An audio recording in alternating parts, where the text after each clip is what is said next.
Hello, I'm Isaac Hayes III, founder and CEO of Fanbase, and I'm here with a very important message. We are at a turning point in the Black community where we must have equity in the apps we use that scale to billions of dollars. But this time, we own the infrastructure, we own the culture, and we shape the future. And Fanbase is the future. Fanbase combines the free functionality of Instagram, TikTok, and YouTube into an all-in-one platform built for the evolution of social media and monetization. With over 1.4 million users, that's real proof that we are shifting the conversation of tech ownership and equity for creators. So right now, I want you to go to startengine.com/fanbase and invest today. The minimum to invest is $399. That gets you 60 shares of stock in Fanbase at $665 a share. This marks a turning point in Black ownership of social media. If we don't take this opportunity to own social media right now, we will always be customers to our own creations. And that can't go on. So once again, go to startengine.com/fanbase and invest today. We must own the platforms where our voices live, our stories matter, and where our culture drives the world. Thank you. Folks, Black Star Network is here. Oh, no punches! I'm real revolutionary right now. Support this man, Black Media. He makes sure that our stories are told. Thank you for being the voice of Black America, Roland. I love y'all. All momentum we have now, we have to keep this going. The video looks phenomenal. See, there's a difference between Black Star Network and Black-owned media and something like CNN. You can't be Black-owned media and be scared. It's time to be smart. Bring your eyeballs home. You dig?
it's Tuesday, December 9, 2025, coming up on Roland Martin Unfiltered, streaming live on the Black Star Network. The Justice Department, Trump's Justice Department, shockingly, no it's not, rolling back a 50-year-old disparate impact standard. I'll talk to the legal defense funds about this issue and how it's going to make it harder to challenge potential bias in housing, criminal law, employment, environmental regulations, and frankly, anything in the federal area. Texas Governor Greg Abbott plans to expand Turning Point USA youth chapters to every high school across Texas. His explanation is comical. There's a whole bunch of black high schools. That bullshit ain't gonna fly. White racists say not being able to communicate with white folks who speak other languages is the downfall of Western civilization. Didn't I tell y'all white fear? And a white woman really effed around and found out after a black woman told her, back up. I'm gonna put your ass on your back. And it happened. Plus, Pennsylvania is now the 28th state to pass the Crown Act barring discrimination based on hair texture and race-based hairstyles in work and schools. Conservative radio talk show host Kathy Bennett, she says, this is stupid. Okay, she'll join us. Southwest fell during the 2022 winter storm, stranding thousands of travelers and racking up a $140 million penalty by the administration. Trump said, don't worry about it. Y'all ain't got to pay it. Pennsylvania State Senator and DNC Vice Chair Malcolm Kenyatta will join us. Plus, in tonight's Black Star Network Marketplace segment, a mother-daughter duo turns self-love into a business. We'll talk to a 13-year-old CEO of Beautiful Curly Me. Folks, it's time to bring the funk on Roland Martin Unfiltered on the Black Star Network. Let's go. He's got it. Whatever the biz, he's on it. Whatever it is, he's got the scoop, the fact, the fine. And when it breaks, he's right on time and it's rolling. Best believe he's knowing. Putting it down from sports to news to politics. With entertainment just for kicks, he's rolling. It's on go, y'all. It's Roland Martin,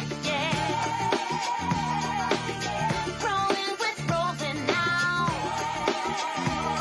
He's funky, he's fresh, he's real, the best, you know he's Roland Martin now.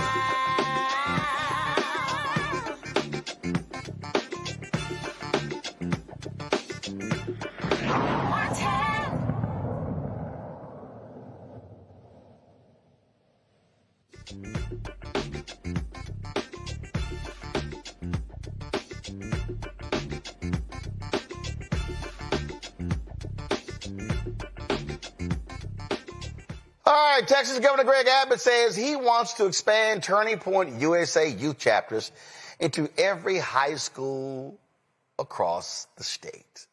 And remember, that's the right-wing racist conservative set of group ideas, not just founded by white supremacist Charlie Kirk. Turning Point's high school arm is called Club America. It's a student-run organization that promotes conservative politics on the campus. Abbott says students need the values that Turning Point can provide. And make this clear. I went to public schools here in the state of Texas. When I went to Duncanville High School, I was a member of the Fellowship for Christian Athletes. FCA still exists today. You can have religious organizations that focus on those values like that are allowed in our schools. And this is just another more modern example of Fellowship of Christian Athletes. We're just going to skip over all the racism in Turning Point USA. Now, Abbott and Lieutenant Governor Dan Patrick, they are warning school districts that if they try to block the clubs, there will be meaningful disciplinary action. Really? Abbott is also urging Texas to report any school that pushes back to the Texas Education Agency, even though the state isn't actually requiring districts to create these clubs. Patrick is promising $1 million in campaign funds to help expand the program statewide. Okay, really? All right, y'all, I'll pay on Dr. Mustafa Santiago, lead former senior advisor for the EPA. He joins us right now out of Washington, D.C. Y'all know I just get a kick. We'll have Scott Bolden in just a moment working on his camera issues, former head of the National Bar Association, PAC, lawyer here in the nation's capital, Win Cooney, CEO and co-founder of Politicking out of D.C. as well. All right, glad to have y'all here. I mean, Win Cooney, this is a joke. I mean, these right-wingers are so insane, okay? It's a lot of predominantly black, Hispanic high schools. They don't want this trash on their campus. And for these idiots, this is precisely why I need people in Texas. Y'all have got to maximize the vote. We can throw Abbott ass out of office, Patrick ass out of office, elect Jasmine Crockett to the United States Senate. These right-wing people are utterly insane. I'm scared, Roland, because they're turning Texas into a breeding ground for conservatism, and they're not trying to even shy away from it or hide it. When you bring in an organization like Turning Point USA or Club America, as they're colloquially calling it for high schoolers, what you're doing is breeding anti-Semitism, white supremacy, anti-LGBTQ plus ideals, and you're putting that into an educational setting. This is something that's pretty unprecedented because usually there is, figuratively speaking, a separation of church and state when it comes to education. But by, Texas symbolizing that they're ready to welcome and embrace this, and in fact, mandating that they're putting these values into the classroom throughout all high schools, I think Governor Abbott is sending an extremely strong message to all the minorities in America, and it's echoing that of President Donald Trump's, is that you're not welcome here, you're not wanted, and we're going to continue to push conservative ideals. Mustafa, these right-wingers are always talking about the left, and they're trying to indoctrinate our children. That's what these fools are trying to do. Exactly. I mean, it is Jim Crow 2.0. We've talked about it a number of times on the show. And now you get to see it come to life by these sets of actions that these individuals continue to do. It is about indoctrination. It is about making sure that you, bring forward your privilege and the view that you have for the 21st century. And actually, many of these things, if you go back and look at the 30s, the 40s, the 50s, even the 60s, these same sets of values are what, they're trying to bring back now in 2025 and beyond. So folks have power, but again, it goes back to elections have consequences. So you've seen what happens when you don't vote. You have these types of actions that try and take root. But you also have power by making sure that you actually go cast your ballot for what you want the 21st century to look like. Yeah, I mean, these folks, they want to control everything. I am always trying to make it clear that this is about power. And what they want to do, they're using their power. They already got PragerU content in the classroom, so that's going on. Again, they want to indoctrinate. That's what they want. They want to force their insane right-wing, white-wing ideology on our children, Win Cooney. They sure do. Roland, the first time somebody called me the N-word was in middle school, right? And I remember going to the guidance counselor and talking to them about it. And she explained to me that was something that was probably taught in the home. And I think what we see here with Governor Abbott, he's making sure that if it's not already taught in the home, if white supremacy is not already being taught in the home, it's certainly going to be welcome into the schools. And that's a really scary thought. I think education sanctuaries, schools are supposed to be a safe place for children to be able to fellowship, learn new ideals, learn new values. And yet and still we have clubs like Club America popping up not only in Texas, but throughout the United States. I also found it really interesting, Roland, that the governor, in fact, acknowledged that he wouldn't be willing to endorse similar initiatives for more progressive organizations. In fact, he signed Senate Bill 12 that said we're going to ban all student clubs with the LGBTQ plus focus. So what we're really seeing is that they're able to pick and choose which agendas they want to push and which agendas they don't. And so they're not trying to hide it. It's salient at this point. And we have to be really concerned about the future of Texas. I'm excited for the Democratic energy that's coming out of it, but I think the Republicans are trying to stomp out any possibility of success and progress in that state. Scott Bolden here. Scott, I just think it's a joke that they want to put a turning. We don't have Scott yet? All right, let me know when we have Scott. I just think, look, Turning Point USA has been filled with racists, Mustafa.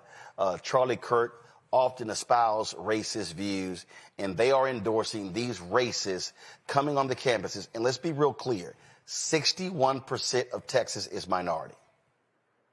61%. Yeah, well, yeah, and you shared, and others have shared as well, and you wrote a book about it, the Browning of America. Here's the thing, is that this is all about hate. You mentioned that it is about power. And I would just also add to what the other panelists just shared, that what happens in Texas doesn't necessarily stay in Texas, right? A lot of times it's the testing ground, so that they will begin to move this stuff across the rest of the country. So we got to pay particular attention. If you got cancer and you let that cancer to continue to fester, then it is going to metastasize. It's going to move throughout whatever the respective body is. This is just another form of cancer. And we've got to make sure that we are not just treating the cancer, right? The treating the cancer is just by addressing here in this moment. We've got to actually make sure that we are cutting the cancer out of not just Texas, but across our country, because there's no way that this country can ever continue to move forward if it allows this hate to continue to take root, if it allows racism to take root, if it allows misogyny to continue to take root. We have to make a decision if we are going to actually address these systemic issues that have continued to plague this country, or if we want to actually do something to make it a better place, a more equal place, a place where everyone knows that that they're valued. Absolutely. All right, folks, hold tight 1 second. Going to a break. We come back. I told y'all Donald Trump and MAGA, they are doing all they can to defund Black America. They are attacking everything that deals with Black America. Now they are attacking anti-discrimination statutes. No shock, because the racists are now in charge. You're watching Roland Martin Unfiltered on the Black Star Network. This week on The Other Side of Change. Book bans, anti-intellectualism, and Trump's continued war on wisdom. This is a coordinated backlash to progress. At the end of the day, conservatives realized that they couldn't win a debate on facts. They started using our language against us, right? Remember when we were all woke and the woke movement and all that kind of stuff? Now everything is anti-woke, right? When we were talking about including diversity, equity, inclusion in higher education, now it's anti-DEI. All this are efforts to suppress the truth because truth empowers people. You're watching The Other Side of Change only on the Black Star Network. If in this country right now, you have people get up in the morning and the only thing they can think about is how many people they can hurt, and they got the power, that's the time for mourning. For better or worse, what makes America special, it's that legal system that's supposed to protect minorities from the tyranny of the majority. We are at a point of a moral emergency. We must raise a voice of outrage. We must raise a voice of compassion. And we must raise a voice of unity. We are not in a crisis of party versus party. We are in a crisis of civilization, a human rights crisis, and a crisis of democracy itself. And guess what? You've been chosen to make sure that those that would destroy, those that would hate, don't have the final say, and they don't ultimately win. Are you ready for the holidays? This week on A Balanced Life with Dr. Jackie, we're talking about all things anxiety and the holidays, whether it's performance anxiety, presence versus presence, making certain that everybody in your space understands the boundaries and how to respect your home. This week, we're talking about those things that will allow you to have a peaceful holiday season. It really is not about perfection. It's really about the house feeling warm and cozy and peaceful. You don't have to like everybody, but what you can do is be cordial in those environments. That's all this week on A Balanced Life with Dr. Jackie here on Black Star Network. Now that Roland Martin is willing to give me the blueprint, hey, Cyrus, I need to go to Tyler Perry and get another blueprint because I need some green money. The only way I can do what I'm doing, I need to make some money. So you'll see me working with Roland. Matter of fact, it's the Roland Martin and Cheryl Underwood show. Well, should it be the Cheryl Underwood show and the Roland Martin show? Well, whatever show it's going to be good.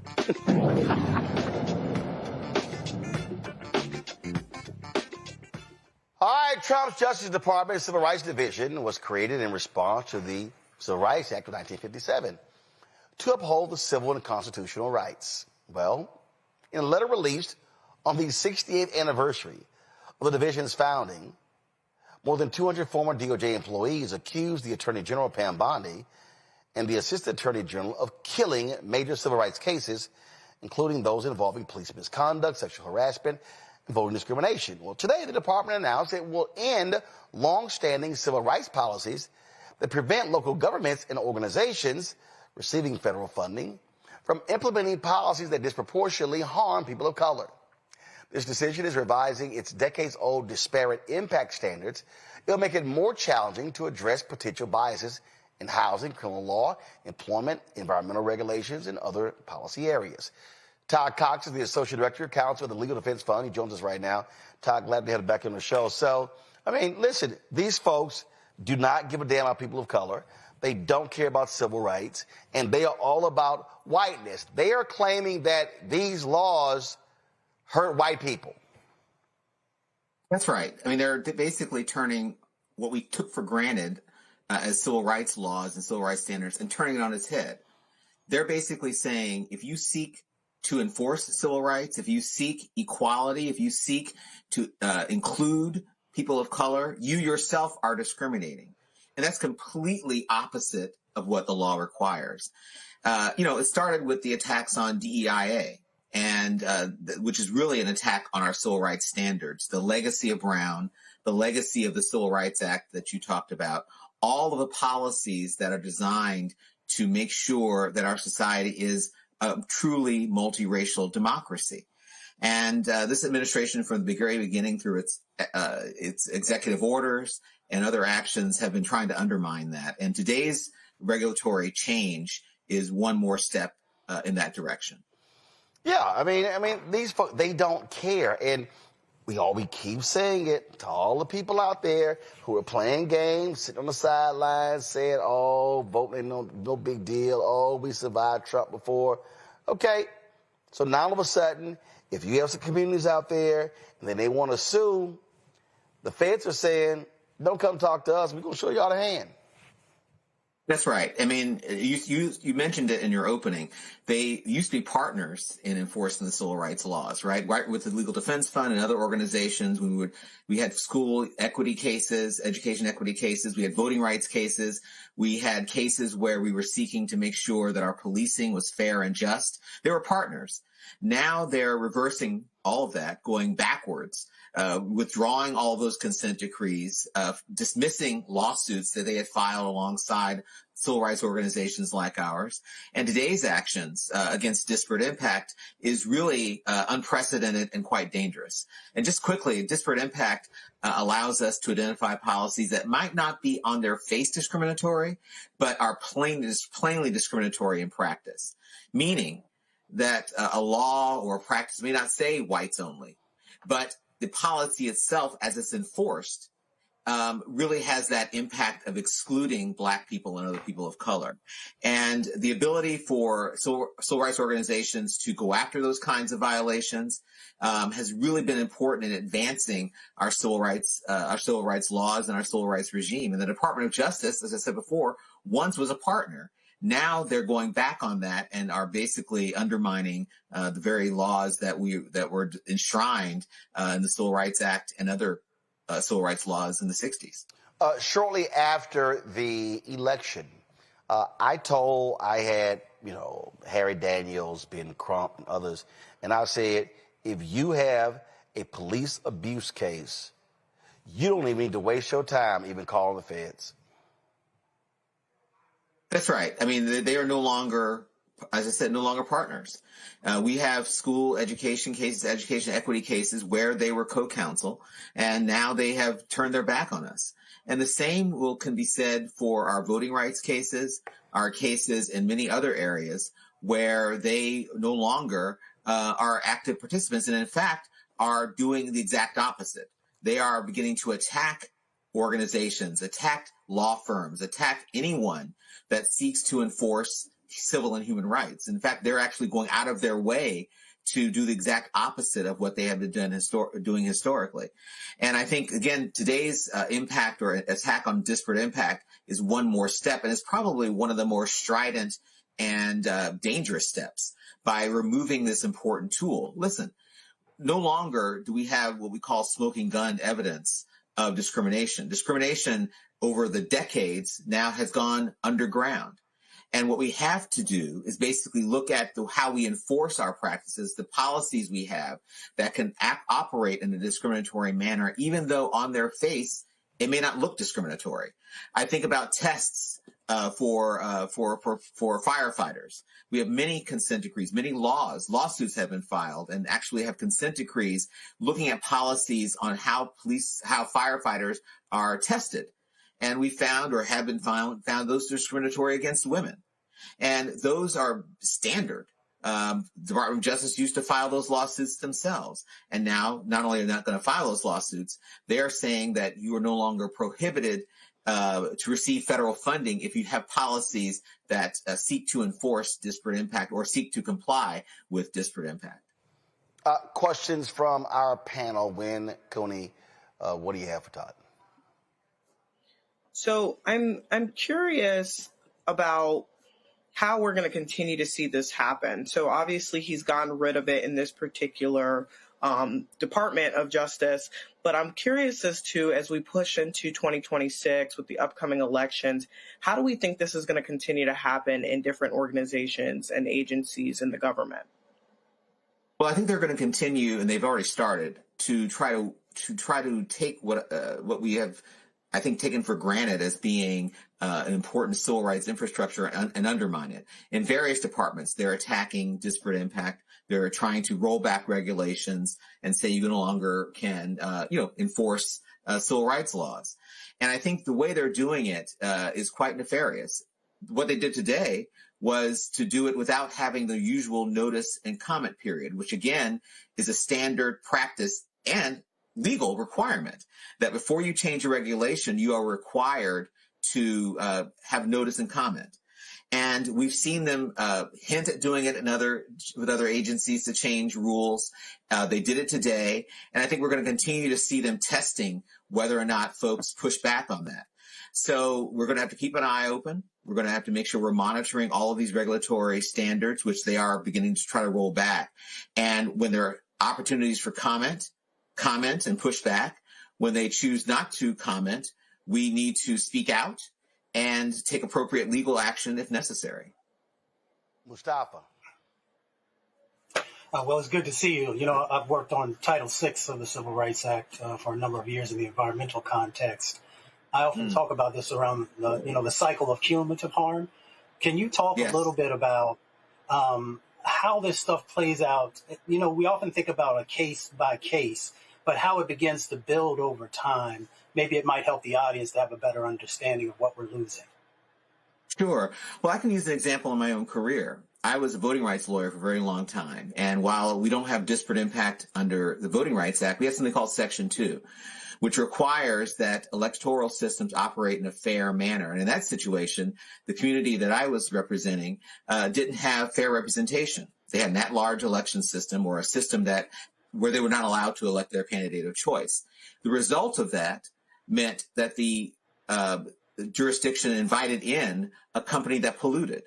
So at the same time we had a Voting Rights Act case, we also were pursuing a Title VI case, environmental justice, as you were alluding to, against this company, all of which would have been abated if our community or the community I represented had had representatives really interested in representing their points of views, so that company wouldn't be there polluting their community, in a disparately impactful way.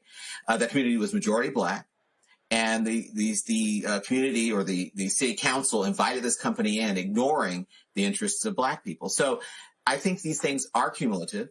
I think that these things cut across all of our civil rights regime. And if you start pulling at the tapestry of one piece of it, today it's the Department of Justice.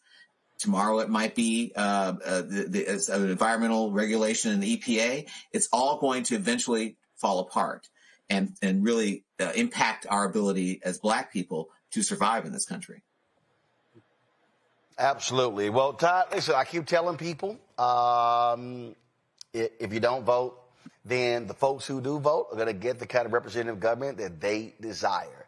And when people, that's right. When people start saying, oh my God, where are our civil rights groups? Where are the lawyers? Why are these things happening? It's because these nutcases are in charge, and they're going to be in charge of the executive branch for the next 3 years. And so folks better buckle up, because they are going after and they are attacking anything that advances the interests of African Americans. That's right. Keep our eyes open and keep vigilant. And remember, our role in the movement at this point is to push back as hard as we can, using the rule of law and using our policy arms and policy eyes and all of our tools that we have to make sure that our rights are protected, and make sure that this administration doesn't continue to try to run roughshod over our interests. Absolutely. Absolutely. All right, then. Todd, we appreciate it. Thanks a lot.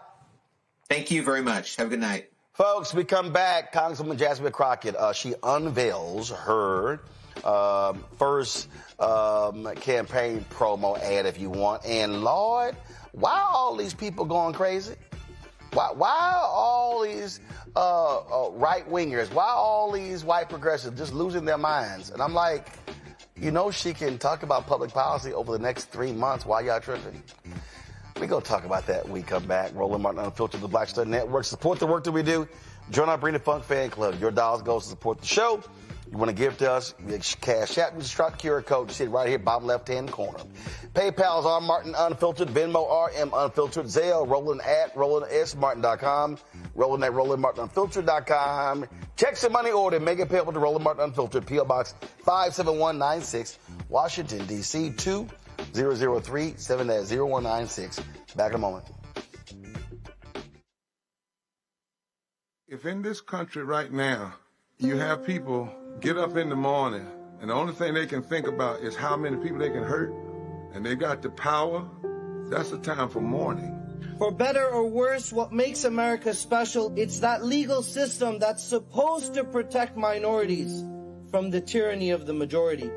We are at a point of a moral emergency.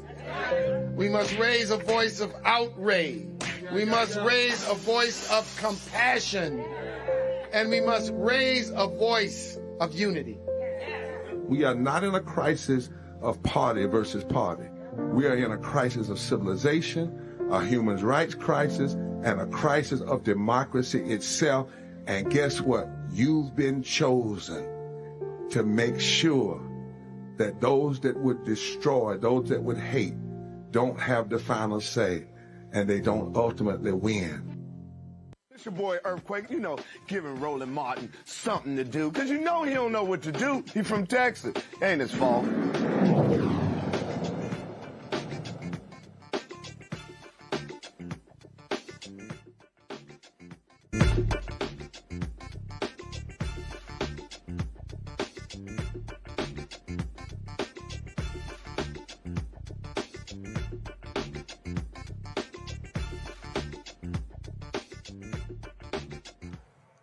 Last night's show, we showed you live Congresswoman Jasmine Crockett announcing her run for Texas United States Senate. And so, as a part of it, she unveiled this video.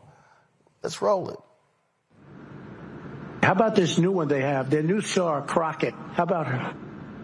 She's the new star of the Democrat Party, Jasmine Crockett. They're in big trouble. But you have this woman, Crockett. She's a very low IQ person. I watched her speak the other day. She's definitely a low IQ person. Crockett. Oh, man. She's a very low IQ person. Somebody said the other day she's one of the leaders of the party. I said, you got to be kidding. Now they're going to rely on Crockett. Crockett's going to bring them back.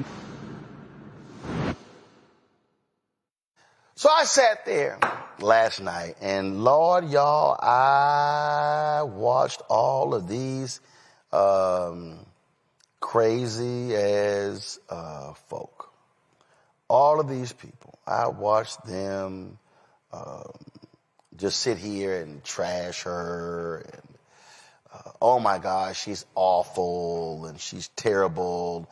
Oh, why is she running? Oh my God. You know, like what the hell's going on? You know, we've got, you know, all these other people, you know, Colin Allred. I mean, he's the perfect candidate. He lost to Ted Cruz by 960,000 votes. He raised $80 million and he lost by 960,000 votes. I can't even remember the woman who ran against John Cornyn. I don't even know her name. In 2020, she lost by 1.07 million votes. Beto O'Rourke, he ran against Ted Cruz, lost by 2.5 points, 215,000 votes. So I'm confused. In fact, the last time a Democrat won a statewide seat was 1994. That year, Bob Bullock was elected lieutenant governor. Lieutenant governor. Texas comptroller was John Sharp. Dan Morales, attorney general. Gary Morrow, land commissioner. Ever since the 1994, ever since then, so the 98 election, no Democrat has won any of Texas's 29 statewide seats. White men have run. White women have run. Latinos have run. Black men have run. You got a sister, I put my name in the hat. She jumps to the race, and then what happens? Well, former Congressman Colin Allred pulls his name out and announces he's running for his old congressional seat. State Rep James Tallarico is still in the race. And so all these people who are yelling, hollering, screaming how awful she is, I got to remind them, if you think Tallarico is a better candidate, we'll see on election day. See, that's what I don't understand, why people are tripping. There's no such thing as an anointed seat. You ought to run for it. I am on record, more than 30 years, my entire career, nobody's entitled to a seat. So, best man, best woman win. But to watch these folk lose their ever-loving mind because she's running, oh my God, she's going to guarantee we lose. I'm sorry. You've lost every statewide election since 1998. The hell y'all talking about? I don't understand what the issue is. And so all they're doing is just mad and upset and all that good stuff. So let me show you some polling data. Okay? This right here, and it clearly says Crockett starts off in a challenging position.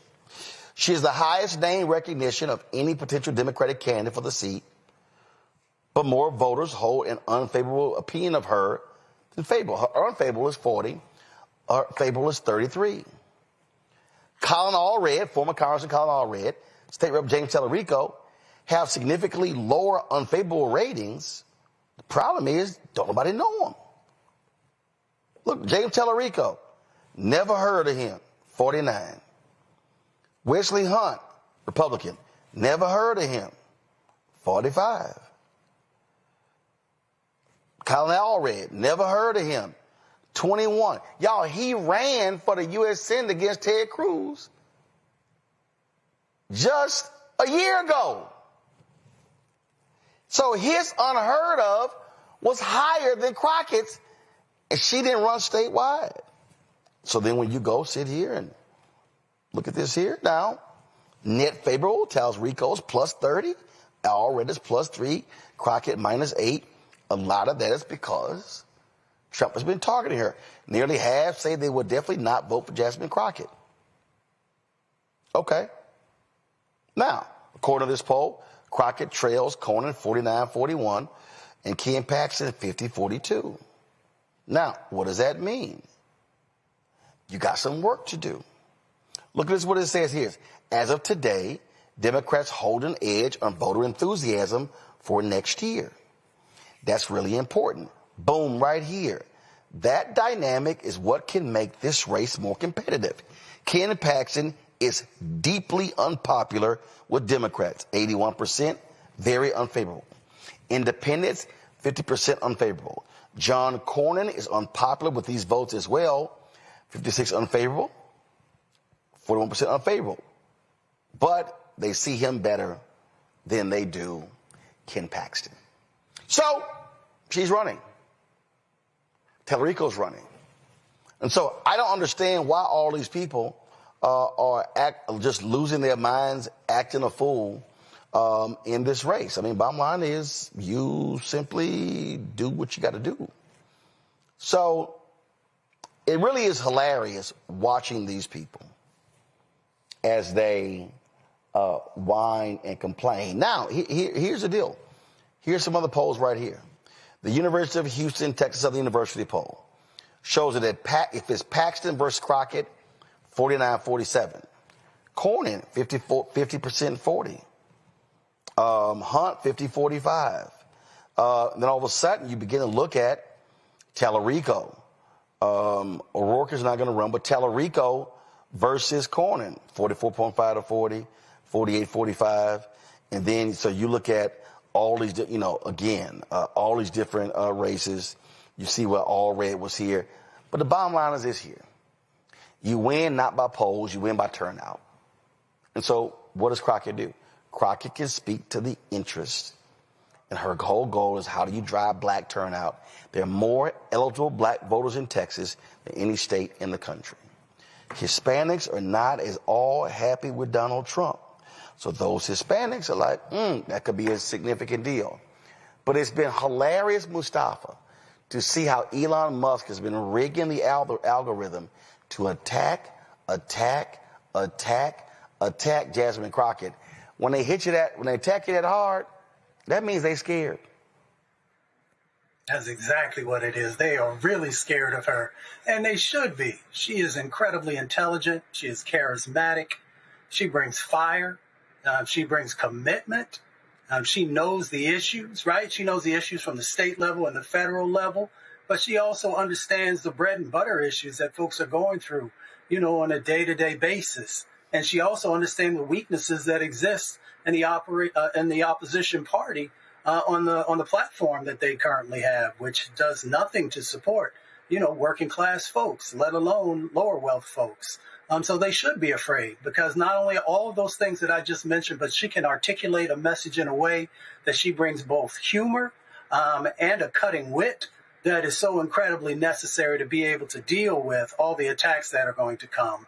And she's a Delta, so that she's going to bring some flavor when she goes through the next set of months to win, the nomination.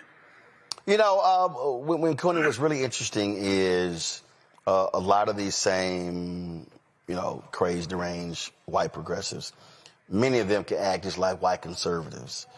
So we already know what the operative word there is, and that's white. They were really upset because she went on Laura Coates' show last night on CNN, and she was talking about who do you reach out to and how do you reach them. And so a lot of them are mad because Crockett said, listen, I ain't about to sit here and reach out to Republicans. Oh my God, how dare she? What Crockett was saying is, I gotta hit my base first. If I don't get my base, it don't matter reaching out to them. Also, Roland, I mean, the Republicans had continued to denigrate this woman. I think Mustafa hit it on the head. There's nothing America hates more and is more fearful of than a brilliant, confident Black woman.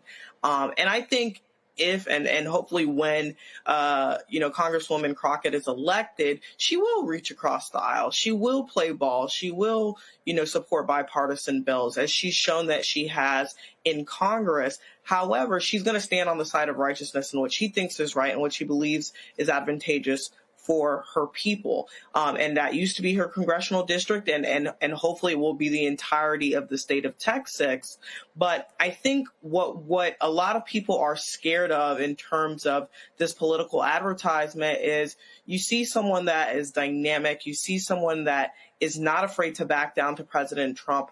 I honestly look at Congresswoman Crockett as the answer to what we're seeing President Trump breed in office. A lot of folks have told me, she's too bombastic, she's too this, she's too that. We had, different commentators commenting on this and that in her style.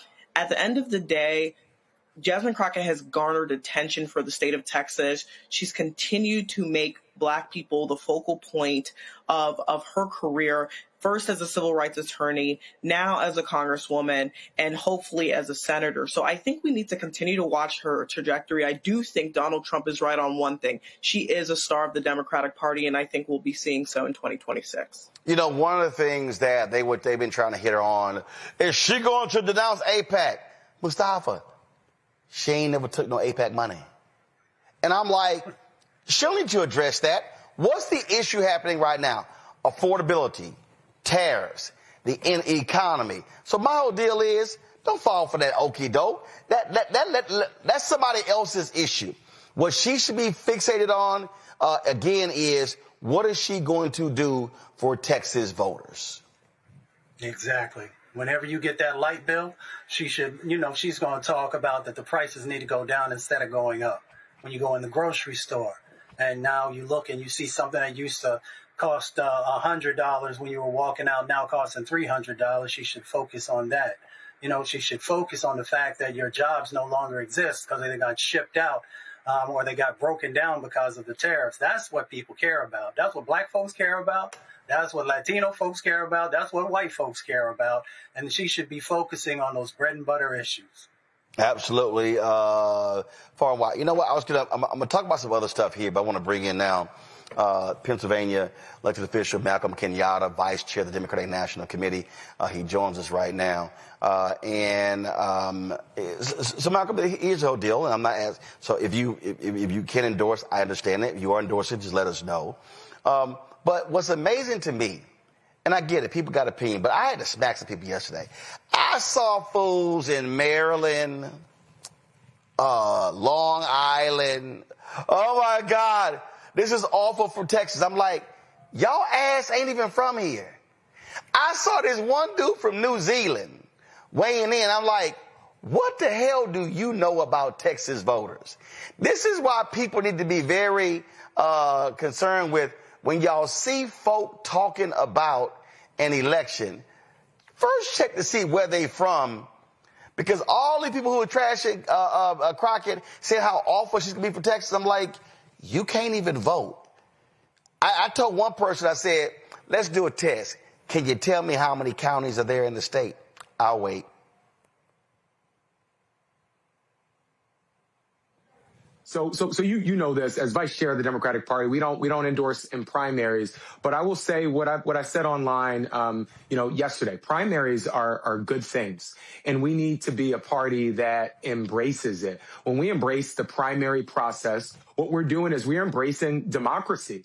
We are embracing the need for candidates to, have the tires kicked and to frankly build out the infrastructure, volunteers, message, resources to go on and win in the November election. And what you're seeing with Congresswoman Crockett is somebody who has stood up to this administration. What you're seeing in James Tallarico is somebody who's been outspoken against what this administration has done, for Texas. And both of their voices are voices that we need more of in this party, not less of. And let me be clear on this. I have zero time for people who spend all of their energy attacking other Democrats when we should be attacking the guy in the White House who spends every single day making people's lives miserable and destroying the lives of people in Texas and all across this country. And so, listen, I'm confident that the voters of Texas, Democratic voters of Texas, they know who they want their next senator to be. And Jasmine and James will go out and they will make that case to the people of Texas. And then I know that the DNC is going to do everything we can to make sure whoever the Democratic nominee is becomes the next senator of Texas. I've spent a lot of time in. Is Malcolm still there? But Malcolm Kenyatta has spent a lot of time in the South because the DNC understands that if we're going to win moving forward, it's going to be critical for us to, stop taking the South for granted. See, here's what you just nailed there. I'm going to go back to 2012. So we're waiting in the wings to go on CNN. Obama beats Romney. And I'm standing there with then Congressman Chris Van Hollen, who was then head of the DCCC. He's now Senator Van Hollen of Maryland. And I say to him, hey, when are y'all going to take Georgia and Texas seriously and make a massive investment to organize and mobilize the state? Oh, he tells me, Georgia and Texas are red. I said, no, they're not red. I said, they're red because you don't invest. They're red because you're not building an infrastructure. I said, you can't build an infrastructure based upon the upcoming election. It's what are you doing in the off years? Howard Dean, when he was the DNC chair, talked about a 50-state strategy. So people like Paul Begalia, James Carville, Rahm Emanuel were criticizing him, and his whole deal was we cannot be a national party if we're only focusing on national elections, presidential and U.S. Senate and congressional races. He was like, that's not going to cut it. And so one of the things that we have seen is that when a lot of these states, Tennessee, Florida, and others, you had so many people running who simply, that they didn't even they ran unopposed. And so one of the things that Crockett has said, the reason she said she was trying to recruit other candidates, she's like, hey, if Greg Abbott has an $80 million war chest, Greg Abbott needs a serious challenger. So he's running his money against that person and then not using his money in her race and in other statewide races. And so what I've long said is that what rich Democratic donors on the Democratic side have not done is that they have not played the long game. They played the short game. They haven't invested in Texas. Louisiana, 1/3 black. We see what... No real investment, no organizing, no mobilization. You see under Ken Martin, I see what's happening with the money y'all are investing in Mississippi. We start talking about North Carolina, South Carolina, Georgia, Florida, and other places. Florida has been a mess the last 2 or 3 election cycles because Democrats pretty much abandoned the state. You're guaranteed to lose if you don't compete. You are like singing from my favorite gospel here. And I would take this a step further. We talked about the 50-state strategy. I would take this a step further. In this country, we have 3,143 counties all across this country. In 2024, there were 20,000 uncontested races across those 3,143 counties. Of the 20,000 uncontested races, 80% of those races were uncontested by a Republican. 80%. Only 20% were uncontested by Democrats. So what does that mean? From a pure geographical perspective, the only people talking about Democrats from a candidate perspective are Republicans because there are no Democrats who are running in those races. And so for us to win, for us to be in a position where we're moving this country in a direction where we're not just fighting this administration every day, but actually moving this country in a direction where we're making people's lives better, when folks can enjoy their lives. You know, what an idea that people can actually enjoy their damn lives, that people can send their kids to school knowing that they're going to be safe, where people can retire with dignity and decency. The only way you get that is if you build a broad-based movement. And that requires us to invest and take seriously the candidates who are running up and down the ballot.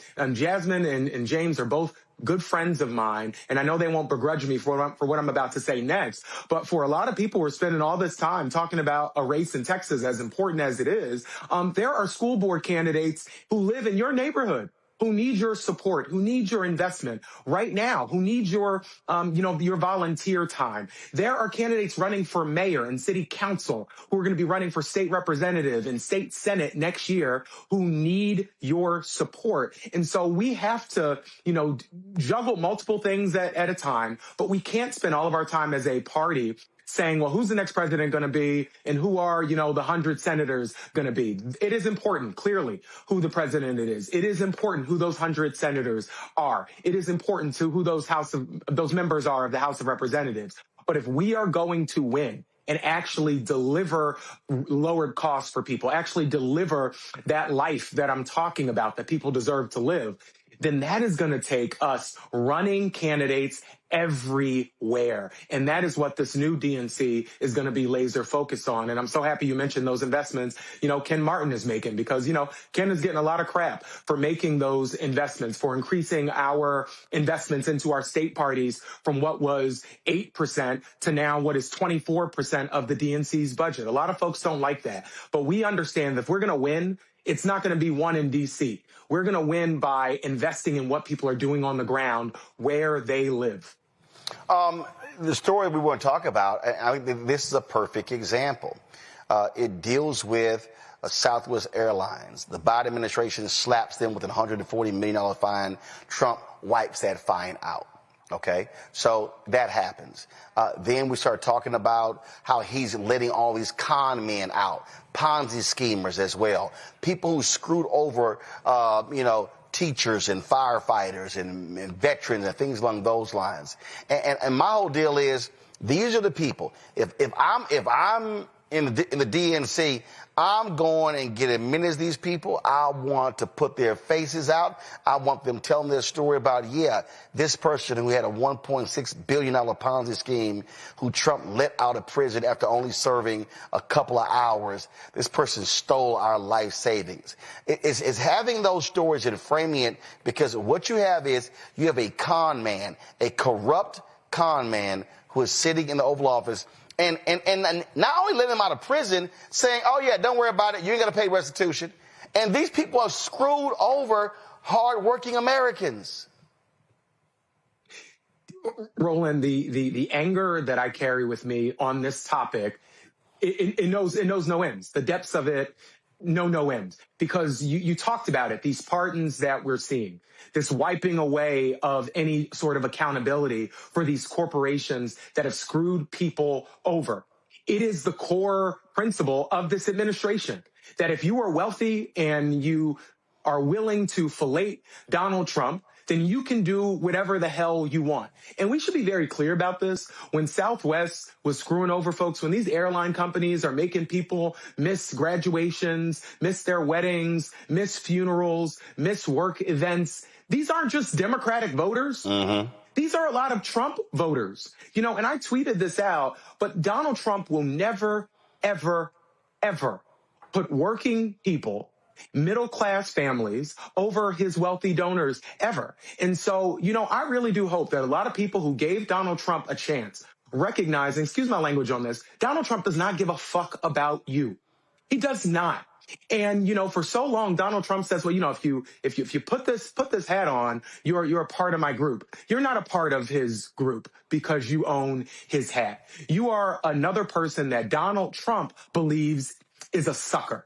And he doesn't believe that people who are rich and wealthy have to play by the rules, but he believes that everybody else should, and that everybody else, our only purpose of existing is making money for him and the billionaires that run this administration.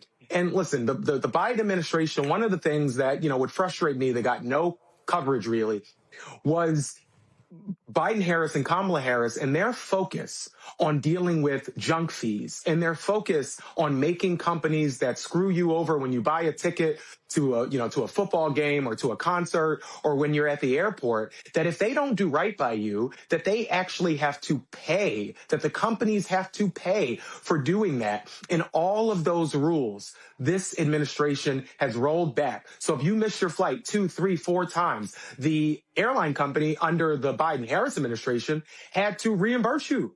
They no longer have to do that under this administration. And you see this guy talk about law and order, for years and years and years, but it's laws for all of us and disorder for all of the people who fund his campaigns. And I'm really proud, and I hope that you've seen this on some of our social media. Our team who does a lot of our comms and stuff, they have been doing these short but really intensive little docu-series talking to the very voters that you mentioned. And they just did one that people should see about somebody who's a Trump voter, who is a soybean farmer, and what Donald Trump's tariffs have done to the soybean industry, which is one of the biggest cash crops in this country.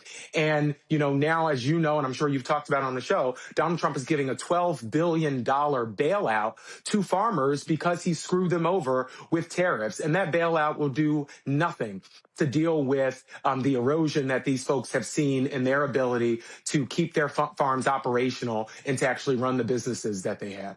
Malcolm, you're a Pennsylvania state lawmaker, and this story here caught my attention. When Pennsylvania became the 28th state to pass the Crown Act, which prohibits discrimination based on hair textures and hairstyles associated with race, ensuring protection for individuals in employment and educational settings. Now, while many celebrated when Governor Josh Shapiro signed the bill, conservative talk radio show host Kathy Barnett posted this on social media. Quote, "Black people like these people make it difficult for black people like me. When white people see me, they think they're talking to these black people here. So instead of talking to me about CapEx investments, infrastructure, real estate opportunities, they try talking to me about hair racism. You people are stupid. Focusing on my black hair does not lower my cost of living as a black person or any colored person. Focusing on my black hair does not reduce property taxes. Focusing on my black hair does not lower my energy bill. Focusing on my black hair does not improve the innumerable potholes that make driving in Pennsylvania an obstacle course. Focusing on my black hair doesn't lower the cost of college for my children. These white people are laughing at you. If black people weren't so doggone emotional over strategic, we would see how embarrassing this is. The whole world is tired of these faux problems, and their children are exceeding while yours, not mine, are getting left behind." So I'm not sure about children are exceeding. I guess whatever that means. So Kathy Barnett, radio host, author of Nothing to Lose, Everything to Gain, Being Black and Conservative in America, joins me now. So Kathy, I'm curious. The thing that you laid out there are black people who've actually lost jobs or who didn't get jobs because someone did not like their hair. Are you concerned about them losing their job? Roland, thank you so much for having me on. Here's the simple fact. There are 99 problems in the black community. You're not answering my question. And hair racism is not one. No, Kathy. Kathy. And I will answer it. You cannot tell me how to answer the question. Kathy, I asked a very simple question. Your question, and I'm answering your question. Okay. There are 99 problems in the black community, and hair racism isn't one of them. And let me put this into perspective for you. In 2022, there were exactly 916 people who filed a complaint regarding so-called hair racism in the state of Pennsylvania. 916 out of a state of roughly 13 million people. That means this issue of quote-unquote hair racism does not impact 100% of us. It doesn't even impact 10% of us. It impacts 0.00007% of us. That is a rounding error. That is nothing but optics. It did not change the structure. No structural changes, no economic changes. But let me tell you. Wait, Kathy, you just said, hold on, Kathy. You just said economic. Hold on, you said economic. And I'm going to ask you again. If an African-American, eminently qualified, applies for a job and is denied a job because someone doesn't like braids or cornrows, does that not negatively impact the economics of that person and their family, yes or no? I'm sure it does. Okay. However, So Kathy, I'm gonna ask you again. Mm-hmm. So when a black woman who seeks a job at the Department of Veteran Affairs in Virginia, resume outstanding, does not get the job because of hair discrimination, she then sues, wins. They had to pay her back pay. That costs taxpayers. Do you think that is wrong? What I think is when Governor Josh Shapiro signed a bill. That's not what I asked you. Kathy, I'm asking you specific. Kathy, one second. Kathy, I asked you. I'm giving you a specific example of something that actually happened. So are you, Kathy, one second. Kathy, no, that's not what I asked you. Kathy, what I asked you. Kathy, what I asked you. Kathy, as a taxpayer, does it offend you? No, Kathy, allow me to finish. Kathy, allow me to finish. Kathy, does it offend you as a taxpayer that you had to spend, they had to spend taxpayer money to pay off a settlement because a white person did not like this black woman's hair when she had the degrees, she had the expertise, she had the knowledge? So I'm simply saying, are you offended that you had to spend money because this white person didn't like her hair but did not look at her qualifications and she was eminently qualified? Are you not bothered by that? What I am bothered by, Roland, is the tax dollars that I pay that allows the District of Philadelphia School District to. Okay, you're not answering my question. See, again, you're not, Kathy. Hold on, Kathy, you are more than happy. Long enough to know Kathy, that these are not black and white issues. Kathy, the District of Philadelphia. Kathy, whoa, no, Kathy. This is my show. Kathy, this is my show. And you are more than Kathy. Kathy, no. I asked you Kathy, I asked you a specific question about an No, Kathy. Kathy, I asked you a specific question about an EEOC, Kathy, listen. I asked you a specific question about an EEOC case out of Virginia, and you're bringing up the city of Philadelphia and schools. I will answer the question. Those two don't go together. I will answer the question. Thank you. You asked, what am I offended about? No, I did not. No, I did not. You asked what you're wrong. I'm offended about, and I'm telling you. No, you're wrong. About no, that's not what I asked you, Kathy. That's not what I asked you. School district. Kathy, that's not what I asked you. Ranked 400. Kathy, that's not what I asked you. Out of 499. Kathy, that's not what I asked you. No, what I asked you, Kathy, listening is a skill set. Racism is not one. Kathy, listening is a skill set. And when I specifically asked you, does it offend you? Well, Kathy, I asked you a specific question. Better, I asked you should be ashamed of yourself. No, you should be. Around Kathy, long enough to know Kathy, you should be ashamed. Racism really? Is not. Look. Hold up, Kathy. 4 million black people. Kathy. Look, you care about black people, right? So allow me to say this. There are 1.4 million black people in the state of Pennsylvania. Hair racism affects 916 of them. What about the other 1.3 million of us who are sending our children to failing schools? The District of Pennsylvania, it ranks at 454th out of 499. That is what I care about. Kathy's very interesting. Kathy, it's very interesting. You said these black legislators aren't doing their jobs. I'm very curious because I actually said black legislators. You said these. You said these people. So do you agree, or maybe you don't? Do you have an issue with when the black legislators secured $150 million in grants for black-owned businesses? Do you believe that was a good thing? Because they actually did that. I think that's a good thing. Great. Okay, great. No, I'm good. I'm good. Let me ask you a question.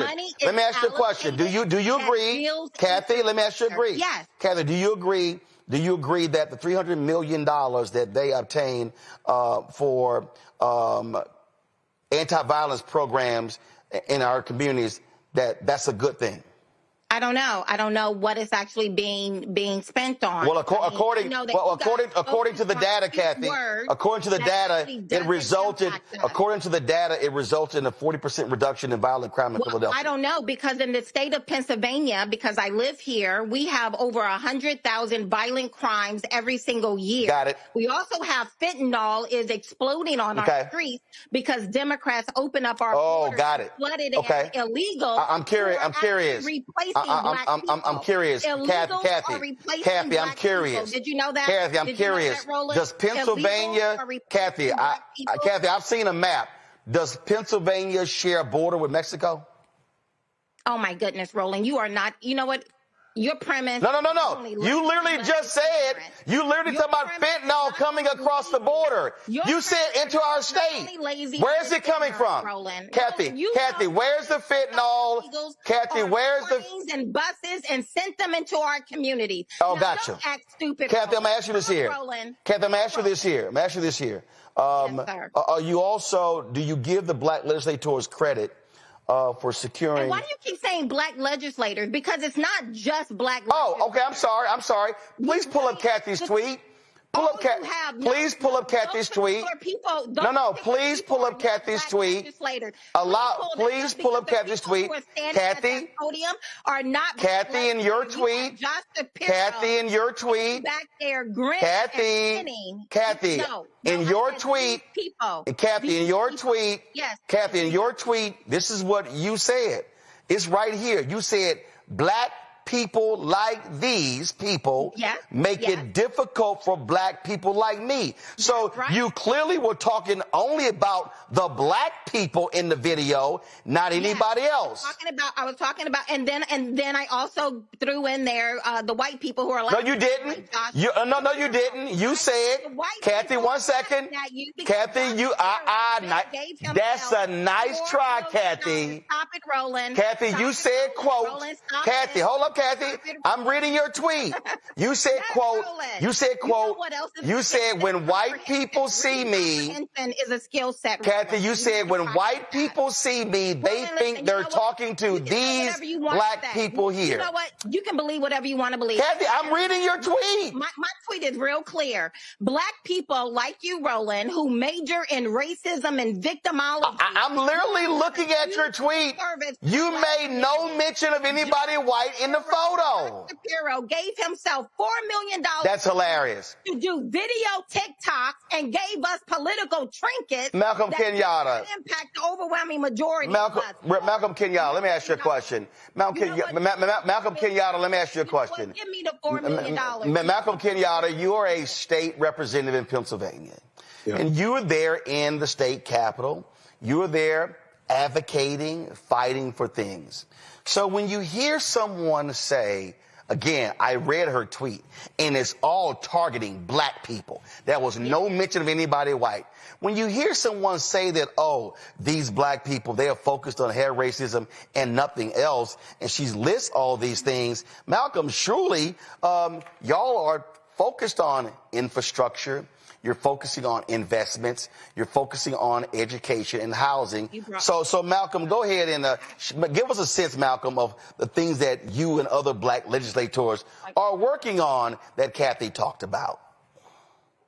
Well, let me first say I'm happy to have been a co-sponsor of that legislation, and I am damn proud of Adjoa, who has led this charge across the country, and of Representative Mays and Speaker McClinton, who championed this legislation and got it over the finish line.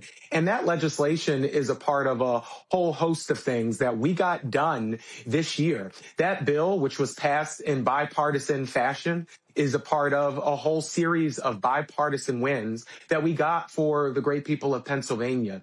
It included a working families tax credit, which is going to put hundreds of dollars back into the pockets of middle class and working class families that are seeing all of their expenses go through the roof because of the policies of Donald Trump. I know that fentanyl was mentioned, and the issue of fentanyl and substance abuse disorder is something that I know matters to many of us, and I'm sure it matters in a genuine way to the previous speaker.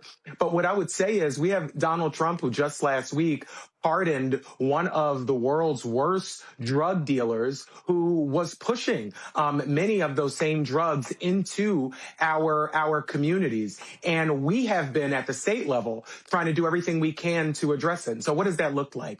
It's looked like a renewed investment into behavioral health programs, a renewed investment into drug treatment programs.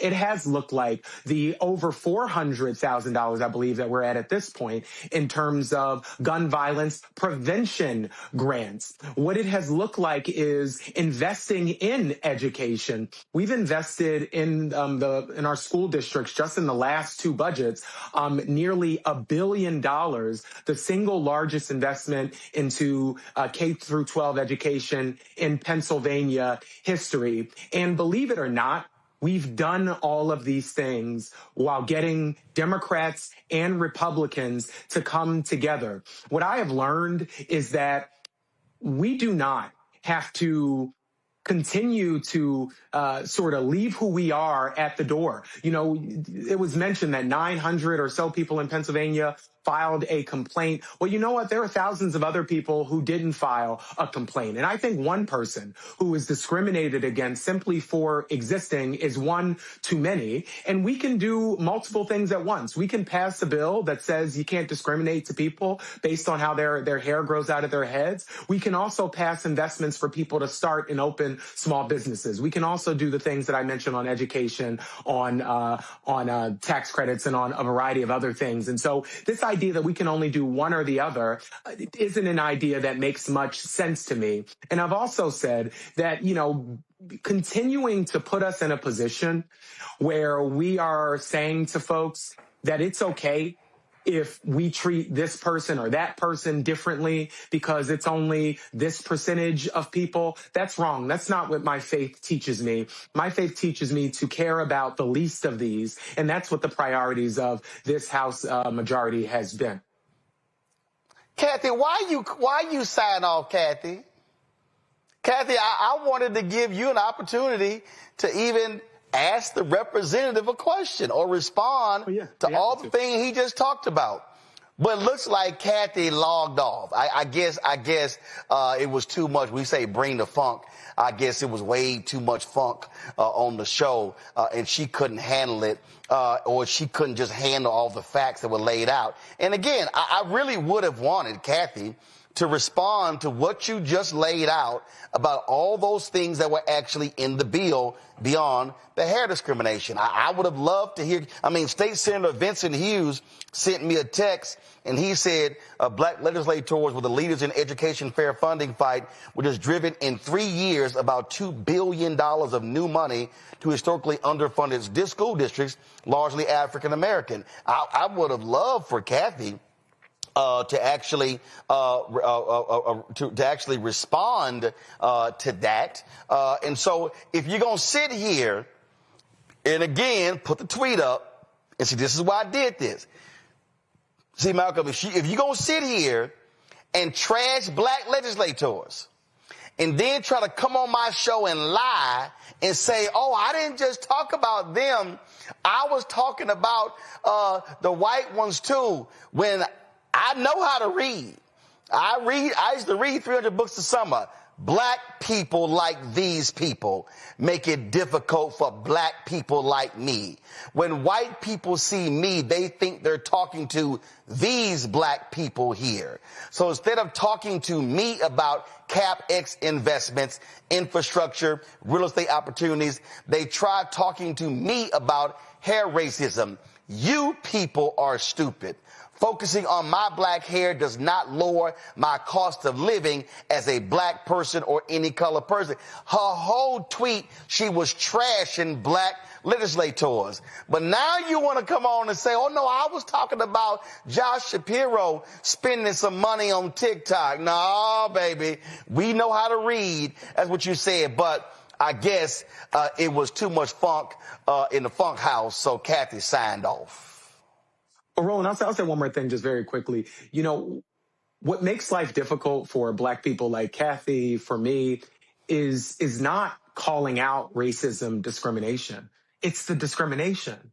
And so what makes life difficult is that there are people who believe that who they are, the way their hair grows, the way that they live, the way that they look should be the standard, and anyone who deviates from that is somehow inferior or incapable of doing the things that people need to do in the job that they apply for as neighbors, as community members, as community leaders. So calling out discrimination is not the problem. Trying to end discrimination is not the problem. The discrimination is the problem. And it is unfortunate that there are far too many people, like Mrs. Barnes, who refuse to see that. But, as they say in the South, bless her heart.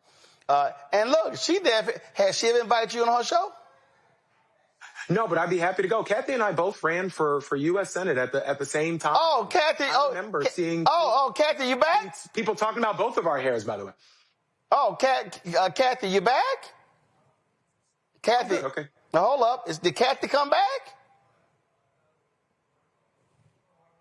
Y'all logging her in? Okay, because I would literally love, since Kathy cares so much about Pennsylvania and Philadelphia, and she's questioning all these things that Black legislators are not talking about. And since Kathy mentioned infrastructure, Malcolm, I'm sure you've got some thoughts on what y'all have been doing about infrastructure in Pennsylvania. And so y'all let me know when we got Kathy back. So since you've never been on Kathy's show, well then Kathy can go ahead and ask you a question on my show, because, since we all here together. So since we're waiting on her, just go ahead. Well, what have y'all Black folks been doing about infrastructure in Pennsylvania? Well, one of the most important areas of infrastructure that we all know is transportation infrastructure. And we have been trying for a long time, and by a long time, I am talking about over 7 years, to get a bipartisan agreement that would invest in Pennsylvania's aging transit, not just SEPTA, which is in Philadelphia in the Southeast, but all across the Commonwealth. I actually walked 105 miles from my house in North Philly to the state capitol in Harrisburg to talk about this issue. And I had conversations during that walk on Facebook Live with people all across the Commonwealth, particularly people in our most rural communities who are bearing the brunt of our refusal to make sustained, significant, and long past due investments in our transit infrastructure. In fact, in Lancaster, just as one example, the transit agency there, because there was not a full bipartisan agreement. We passed the bipartisan agreement in the House, by the way, but it was not passed in the Senate. Lancaster is going to have to dramatically reduce some of their service, and some of their riders are going to feel the brunt of that in terms of their ability to get to their jobs, to spend time with their family members, to go to the doctor, and all the other things that transit gives people the opportunity to do. So transportation infrastructure is just one example, but we can also look at the roads and bridges, just under 3,000 of them across Pennsylvania, that are structurally in need of significant repair. And this House and Senate and Governor has been working to deal with some of those repair issues as well. And if you look in the budget that we just passed, there were significant dollars to continue to build up our roads and bridges and to deal with some of those that have been structurally unsound, as I just referenced. So this is not an either or. Right. And it's it's just one of those things where we keep making it either or, and it's not. We vote on a variety of different bills in a day, and so people cherry pick one thing and say, oh, this is all we're doing. No, we're doing a lot of stuff. So apparently Kathy logged back in to listen, but we waited for her to turn the camera on. Because again, okay, so my producer's Carol's on the phone with her. Again, I would love, since she said, again, should she criticize Black legislators, I would love for her to ask, a black legislator in Pennsylvania who's sitting right here, says she cares about CapEx and infrastructure and real estate opportunities. You've never been on her show. So if she says y'all ain't doing it, here's the perfect opportunity to say, okay, Representative Kenyatta, are you working on this? So, Kathy, come on back. So I'll wait for you, but I'm going to go ahead and ask Malcolm another question. Matter of fact, Mustafa, you got a question for Malcolm while we're waiting on Kathy? Yeah, Mustafa, good to see you, brother. Yeah, Malcolm, I was going to say it's wonderful to see you. Thank you for everything that you continue to do for our communities. You know, as we move toward 2026, which is not that far away now, what are some of the things that you would ask folks in the great state of Pennsylvania to actually focus on and highlighting, of course, you know, self, but other folks who are working on those issues? Well, Mustafa, thank you, brother, and thank you for everything that you do. Let me say this simply, and I say this often, but the purpose of politics is to make people's lives better. You know, it is our imperfect, flawed in so many ways, system by which we negotiate how to live together. And I actually believe that we can get to a point where politics is just not a constant source of gastrointestinal discomfort, but actually we're moving the needle on some of the persistent challenges that we know have existed and continue to exist. And 2026 is going to be a conversation, and in fact, a referendum on an administration enabled by the weakest and most feckless members of Congress this country has ever seen, who has put him in a position where he has used the mechanics of government to make people's lives worse. The average cost of groceries for a family of four under this administration have gone up, not down. The cost for a tank of gas under this administration has gone up, not down. The applications for people opening small businesses under this administration has also gone down, not gone up. And so when we look at what is happening right now, the slide that we're seeing on all of the quality of life areas that people care about, the ability to feed their kids, to have a job that provides for them economically, to save a little bit and maybe be lucky enough to go on a vacation, those things are getting further out of reach. And so I say to folks, I'm not going to give Donald Trump and Republicans the credit that people often try to ask us to give. I'm not in politics because I'm thinking about him. When I got involved in politics, he was not a part of the equation, but he is in the way right now of us making people's lives better. And in fact, his administration spends every single day making people's lives miserable and worse. Right. While his family gets, a lot wealthier along the way. So Kathy's back. So Kathy, I'm curious. Have you ever had Representative Kenyatta on your show? I have not. Okay, so guess what? You're here. He's here. What question do you have for Representative Kenyatta since you said these black legislators aren't doing this other stuff? What you got for him? Yes. Representative Kenyatta, can you hear me? Yep, he got you. I can, Kathy. Yes, sir. Okay. Well, listen, first of all, it's nice to meet you, and I would absolutely love to have you on the show if you would like to come on. I would love that, to have a conversation. Again, my focus is not on nebulous issues, but on the 454th place of Philadelphia School District. Why? Instead of putting a big, beautiful spotlight on the failing reading and math proficiency scores of our Black children in Philadelphia School District, why are we not focused on that? Instead, focused on things such as a nebulous issue, such as the Crown Act. Well, let me say this. First of all, I'm glad that you came back and happy to talk to you. Well, I got booted off. No young person. No. Okay, no, not a problem. But I'm happy you're here, nevertheless. Okay. But none of our young people and no person in Pennsylvania should have to be treated differently for the way that their hair grows out of their heads.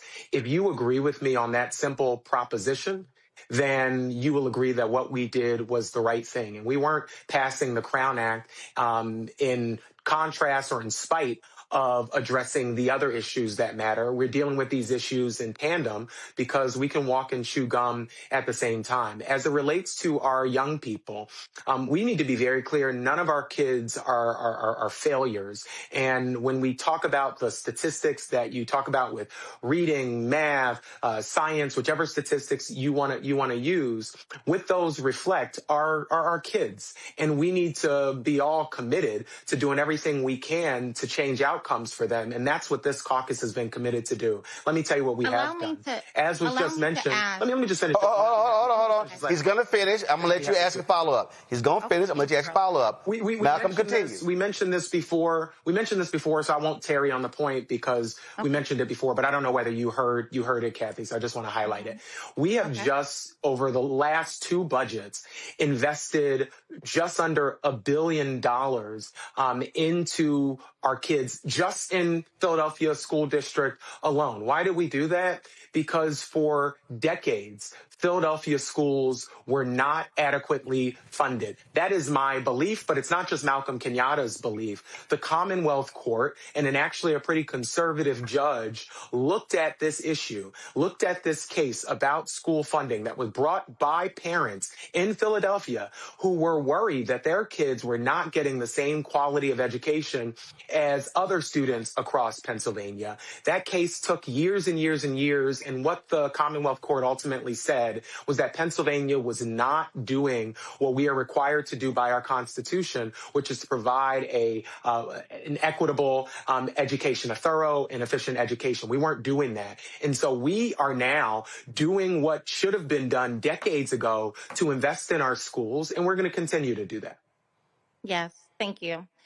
Let me ask you, because you mentioned something that I say quite often, that we need to learn how to walk and chew gum. But the reality is we're not walking and chewing gum at the exact same time. So, for example, in doing a compare and contrast of the Crown Act, it affected, if you're looking at the numbers, 916 people. There are 1.4 million Black people in the state of Pennsylvania. But we put a lot of energy and a lot of effort and a lot of time to pass a bill that's essentially a rounding error on the number of people that it impacts. And then we run around screaming, look, we did it. What did we actually do? And so, again, I would love to be able to walk and chew gum. Let's pass the Crown Act and let's do something for our children. But the reality is we're not focused on the things that actually make real improvements. So, for example, in Philadelphia, the largest district in the state, only about 1 in 5 kids are on grade level in math, and about 1 in 3 in reading. And the district ranks 454th out of 499 on math proficiency. This is not something that just happened yesterday. This has been for the last 15 years, and it's only sliding backwards. It's not improving. So allow me to ask you, will you support school choice? Hold on one second. Hold on one second. Children and their money and put their children in schools that will succeed. Hold on 1 second. Before he answers that, because I believe in fact-checking, you talked about how we got to walk and chew gum at the same time. And you basically said by passing the Crown Act, we're not doing both. Well, I just pulled this up. And the question was, how many bills were passed in 2025 by the Pennsylvania legislature? No, because you said walk and chew gum. It says, hold on, wait. It says right here, budget measures, healthcare expansions, PTSD coverage, modernization of CPA exam rules, ongoing discussions around cannabis legalization, tax relief for homeowners, part of the new budget, key areas of focus, maternal health, first responders. It walks through a number of things. And so what I don't understand is when you act like there were no other bills passed this year but the Crown Act, when Representative Kenyatta is sitting right here. I think he can attest as a sitting lawmaker that they did a little bit more in 2025 beyond passing the Crown Act. Correct, Representative Kenyatta? Roland. Hold on one second. Hold on, Kathy. I want him to answer the question. He's going to answer my question. No. Okay, Kathy. No, Kathy, I hear you. No, Kathy, I want to help you. Thank you. First of all, Kathy, he's going to answer your question, but pump your brakes because you're talking to the co-founder of School Choice is the Black Choice. So he going to answer your question, but he going to still address that they have been walking and chewing gum at the same time. Representative Kenyatta, go ahead. So you're absolutely right. This is one bill and a whole host of legislation that we have been able to pass in a bipartisan way. And why do I keep saying that? It's not to say that we don't have serious disagreements across the aisle, as we usually say.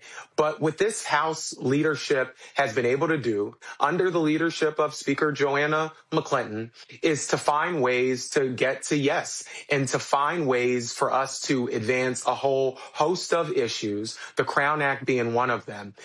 You said a number of things, many of which were actually not factually accurate. So I just want to push back on some of those, and I'm not sure where you're getting these numbers from. It's not correct. Let me just finish because you're not sure what statistics I'm talking about yet. But let me give them to you. It is not correct to suggest that only 1 in 5 of our young people is proficient in. I'm not sure if you said reading or math. That's not correct.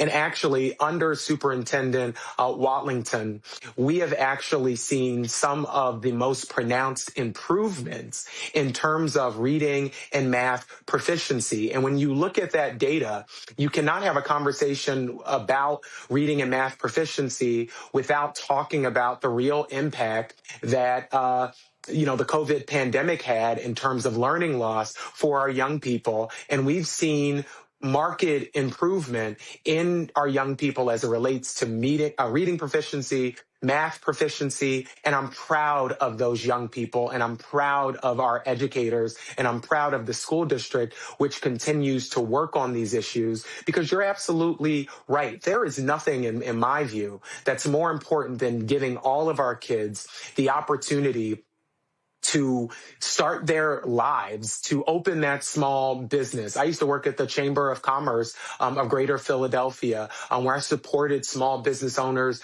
every single day when I worked there prior to coming to the legislature. That's not really possible if you don't get a high quality education. So there is no debate or disagreement from us on ensuring that all of our kids get a high quality education.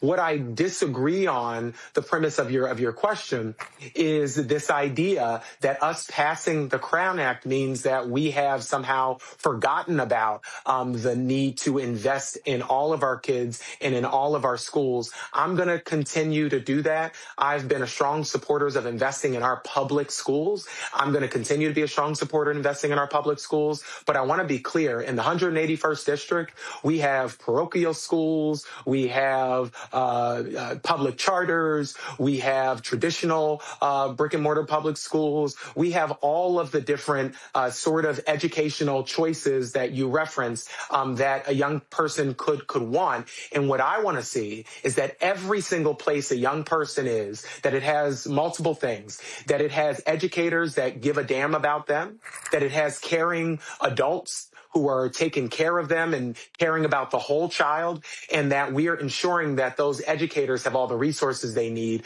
to prepare that young person for the job in the future that they deserve. And that's what we're going to keep focusing on. And I think that focus is reflected in the budget that I voted for and that we passed.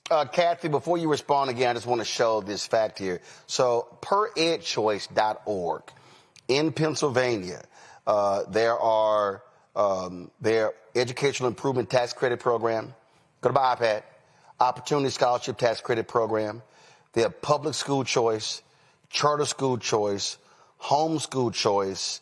So what are you saying that's missing that you want to have take place? Yes. Thank you so much, Roland, and thank you also, Kenyatta. I appreciate you speaking or responding. But my question was, do you support school choice? School choice in that, and Kenyatta will understand exactly what I mean, that a child's tax dollars, that tax dollars travel with the child, allowing the parent who is in a particular zip code that is not faring well for their child, that parent has the ability to take those particular dollars and take their child to a school that is successful and that child can actually do well. And the numbers that I'm looking at, Kiana, comes from the latest PSSA. And as you know, it is tracking the performance of our children. And as of right now, in Philadelphia, 1 in 5 kids are on grade level in math and about 1 in 3 in reading. And again, the district ranks 454th out of 499. Are those stats related to the public school district? Yes. Okay. 1 second. I got it. So please share with me, what are the charter school numbers? I don't know. Okay, so right there's a problem. Because no, see, that's not no, hold up. Let me again, allow me, hold up again. I don't think you know who you're talking to. I don't think you know who you're talking to. Please inform me. Because I have been in Philadelphia holding town halls on school choice. And I live in Philly. No, I'm trying to tell you, I've been in Philly. I've been in New York. I've been in Montgomery, in Birmingham, in Atlanta, Sacramento, Houston, Tulsa, across the country. Now, as somebody who's a supporter of school choice, I do not believe that school choice is a panacea. There are some fundamental issues that we have to confront in charter schools. We have to confront the issue of when you say, well, the tax dollars follow, is the transportation there as well? That's one. The other issue for me is what charter school? Also, are those charter schools, what type of curriculum are they there? What is the oversight? Because part of the problem in Ohio charter schools, they have limited oversight. In Texas, you got finite years to improve or your school gets shut down. So when we say these are the reading rates of the public school system, I still want to know what are the reading rates of the charter school, because I know some trash-ass charter school. And let me be real clear. Let me be real clear. I'm going to let you talk. Let me be real clear. If their public schools ain't doing their job, then change it. If their charter schools ain't doing their job, they got to go. If you got parochial schools ain't doing their job, they got to go. But what I'm not going to do is create this impression that charters are the be-all to end-all when I know for a fact we got some raggedy-ass charters. Now you can talk. Right. And I never said charter, Roland. That was something like that was the straw man. No. You said school choice. Okay, I want you to define school choice. Give me what's under your banner of school choice. Homeschool. I homeschooled both of my. Okay, got it. Homeschool. What else? As well as private schools, Catholic schools. There are a number of opportunities. Okay, so here's the question. Hold on, Cal. Oh, I got to ask you a question. So you want public dollars. If a person want to put their person in private school, here's my question. Are the private schools, are they creating additional seats? Yes, because it's called capitalism. But here's the No, they're not. Oh, no, they're not. The overwhelming majority. No, you're wrong. The overwhelming majority of Black students who are in the Philadelphia school district, they are trapped in that school district. And as someone who grew up on a pig farm in southern Alabama, below the bottom rung of the economic ladder, I grew up in a home with no insulation. Kathy, I get all that. An outhouse and a well on the side. I understand that the thing that allowed me to create a different life for myself is education. Kathy, let me ask you a question. Kathy, I'm going to ask you a basic question. Oh my God. Kathy, I'm going to ask you a basic, hold up. Kathy, I want data. No, Kathy, I want data. How many private schools are there in Philadelphia? No, Kathy, I'm going to ask you a basic question. How many private schools are there in Philadelphia? Representative Kenyatta, how many private? No. I'm asking you, Kathy. How many private schools are? Kathy, if this your issue, I'm asking you. What you 1 moment, Roland, you asked me to come on talking about why I feel the way about the Crown Act. So if you believe, no, wait a minute. Hold up, Kathy. Now you brought up the Crown Act, but then you want to bring up school education in Philly. So how you don't know these facts? 9 problems and hair racism racism isn't one Hey, of them. Kathy, this is real basic. Kathy, this is real basic. If you were trying to tell Representative Kenyatta you support school choice and you want money to go to private schools, I'm asking you, one, Kathy, I'm asking you, one, how many private schools are in Philadelphia?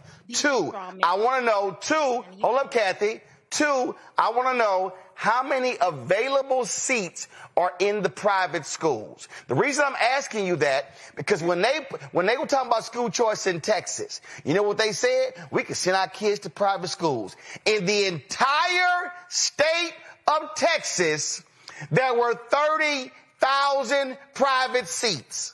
So what is how many kids in the whole state of Texas go to public schools? Ridden neighborhood. No. I mean, instead of focusing on nebulous issues that only impact Here you go again. People. Here you go again. That's the reason why you brought me on. Is to understand. But see, no. You chose to bring up Philly schools, so I am now talking on your topic.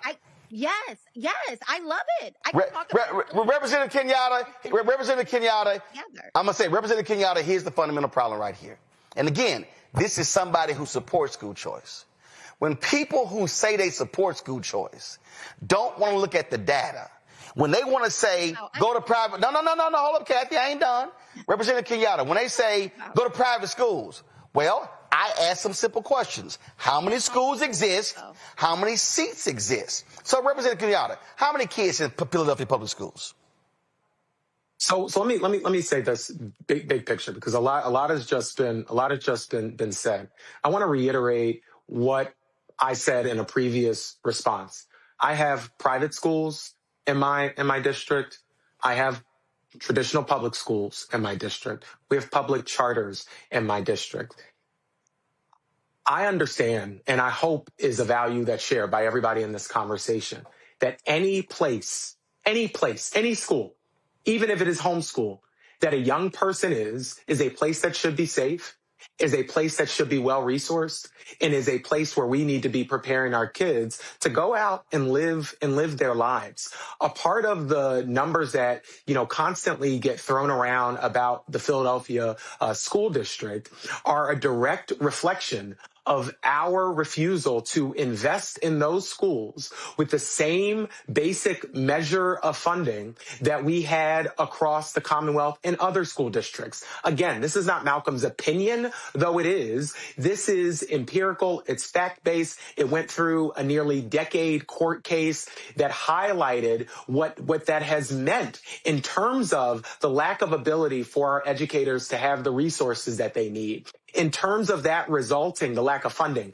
resulting in classrooms where you have, 40, 50 kids, in a classroom. I agree with something you said, Roland, this idea that if we defund all of the public schools, which I guess is the end result of this, of what's being said here, that somehow our kids, inherently end up, better, is not backed up by the data. There are charter schools where young people are not performing where we want them to perform. There are public schools where they're not performing where we want to perform. And there are kids who are being homeschooled by parents who do not have the technical expertise to even help them with their homework, let alone be the only person teaching them. And they need support. And so there are a variety of different educational institutions. Our budget invested in education across Pennsylvania. And you know what? We invested in young people across Pennsylvania, and we also passed the Crown Act. I was happy to vote for both. Well, Malcolm, here's why I asked the question. Hold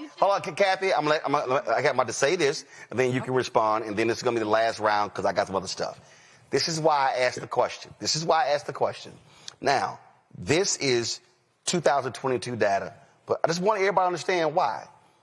There are 2,941 public schools in Pennsylvania. There are 2,156 private schools in Pennsylvania. But here is the critical number. Pennsylvania's private schools only educate 11.5% of the students in the whole state. Now again, 2,941 public schools, 2,156 private schools. So one of the reasons the private schools have been successful because they have smaller classrooms, different focus. The point that I am making, Kathy, as a school choice supporter, there are not enough seats, and they are not going to open more seats because they want to remain small and inclusive and exclusive. So when we're talking about this notion here, what we have to recognize is that this idea, and you're talking to somebody who is for 8 years has hosted the Friendship Public Charter School Teacher of the Year program in D.C. So I know this whole thing. The problem when we talk about school choice, you have to also look at the data to say how many high-performing charter schools exist, how many mid-performing charter schools exist, and how many low-performing charter schools exist. And so I know this deal. It's not this notion that they're just so great and wonderful. There are some trash-ass charter schools, period, point blank. And I want them out of business. So we have to have a education system that is balanced. We're going to have public, we're going to have private, we're going to have home, we're going to have parochial, we're going to have all of that. But this notion that school choice is the savior, it's not factual. Kathy, make your final comment. Yes. Representative Kenyatta, make the final comment, and then I'm going to a break. Roland, thank you so much. Listen, bravo to the both of you, because you have just proved my point. We have very real, large, systemic issues that we need to be putting all of our attention on. There's only so much time, so much breath, so much attention span. And bravo to the both of you for making my point. We have very real issues that impact more than 1,000 people. And we can do a lot. We can do it all at the same time, Kathy. For the opportunity. Kathy, we can do it all at the same time. Thank you for proving my point. But we can do it. Kathy, your point wasn't proven because Representative Kenyatta literally laid out a litany of things that they've done. That needs to be. And they did all that stuff and the Crown Act. Representative Kenyatta, final comment. And yet our children. Representative Kenyatta, final comment. Well, I'll tell you this, when we vote on the House floor, we press a little button that says yes or no. It took me less than a second to press yes for the Crown Act because I believe fundamentally that no person should be treated differently because of how their hair grows out of their heads. As it relates to education, I think every single one of our kids deserves a high quality education. We need to be investing in our public schools, which we have for decades disinvested in, which have led to those exploding class sizes, educators who don't have the resources and supports that they need, and parents who are on their last leg. This Democratic majority in the House has done that. We've invested in our schools. We've taken on the issues of discrimination. We've put money back in the pockets of Pennsylvanians, and we've done it in many instances in a bipartisan way, including getting bipartisan support for the Crown Act and bipartisan support for the budget. I was happy to vote for both, and I look forward to continuing that work for the 181st District and across Pennsylvania, frankly. Representative Malcolm Kenyatta, Kathy Burnett, we appreciate it. Thanks a bunch. Win Cooney, I want to go to you. Win Cooney, the point is very simple. We can do more than one thing at one time. Yeah, we absolutely can, and we have to. I think this was a really energetic and lively debate. But the fact of the matter is that I would never want to be persecuted or prosecuted for the way that I look, the way that my hair looks. And I think that that's Black people's hope all throughout the United States of America. And I know that, State Senator Kenyatta would agree with that. And so while they keep on doing the great work that they're doing in Pennsylvania, we have to be very, very careful of Black people who cause division amongst other Black people. I think it's okay for Black people to think differently, as we're not a monolith. But I think what's not okay is saying that one particular mindset or view is dumb just because you don't agree with it. Whether the bill took a minute or, 3 years to pass, I think it's fundamental that students that were being discriminated against and people that are being discriminated against based on their appearance, that's something that has to be quashed out unequivocally. So I think that the Crown Act being passed is something that's amazing, particularly in this time where DEI is being rolled back, We're seeing civil rights being rolled back all throughout the United States of America. This is a win for Pennsylvania and a win for the United States. You know, and last point here, Mustafa, this reminds me when people say, you know, why are you talking about this on social media? We got more important topics. Hell, I could make 6, 8, 10 posts in a day. So this idea, whenever I hear somebody say, we got more important things to focus on, what that says is you don't want to deal with this one. You know, and being multi-talented people means that we can do a number of things. But as Black folks, we also understand that there are certain dynamics that we have to deal with that we often have to bring forward and have to address. And the Crown Act, you know, is one of those moments when we get to actually address some injustices that have held us back in various ways. So, you know, maybe one of these days, Black folks will learn to come together. We'll learn that we can, you know, we're stronger when we all, you know, kind of join hands and focus on the things that have held us back. And I appreciate Malcolm for the way that he articulates a message, the way that he unpacks it, and the way that he gets things done, and all those others who helped pass the Crown Act, because the Crown Act didn't exist when I was coming up and when folks were telling me that I would never make it to the top if I didn't cut my locks off. So I would never want another young brother or sister to ever have to deal with that, nor should they. Absolutely. And again, I told y'all, we deal in facts here. So when you say something that ain't factual, you're going to have to deal with it. Short break. We come back. Headlines. You're watching Roland Martin Unfiltered on the Black Stud Network. If in this country right now, you have people get up in the morning and the only thing they can think about is how many people they can hurt, and they got the power, that's the time for mourning. For better or worse, what makes America special, it's that legal system that's supposed to protect minorities from the tyranny of the majority. We are at a point of a moral emergency. We must raise a voice of outrage. We must raise a voice of compassion. And we must raise a voice of unity. We are not in a crisis of party versus party. We are in a crisis of civilization, a human rights crisis, and a crisis of democracy itself. And guess what? You've been chosen to make sure that those that would destroy, those that would hate, don't have the final say, and they don't ultimately win. Hey, what's up, everybody? It's Godfrey, the funniest dude on the planet. And you're watching Roland Martin Unfiltered.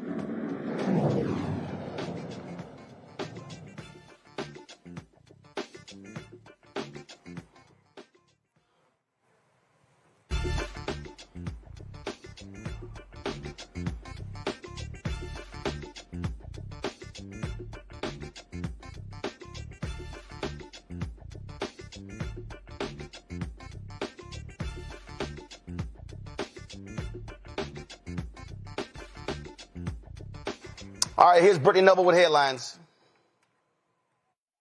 Well, Roland, in Virginia, families and the NAACP are in court opposing the reinstatement of Confederate names on 2 public schools. The lawsuit challenges the Shenandoah County School Board's 2024 decision to restore the names of Stonewall Jackson High School and Ashby Lee Elementary School. Plaintiffs say the move creates a discriminatory environment for Black students and violates their First and 14th Amendment rights. They will present evidence and testimony showing how the names impact students' learning environment and sense of safety.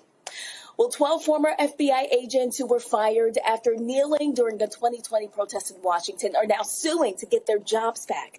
They say their decision to take a knee on June 4th, days after the murder of George Floyd, has been wrongly treated as a political expression.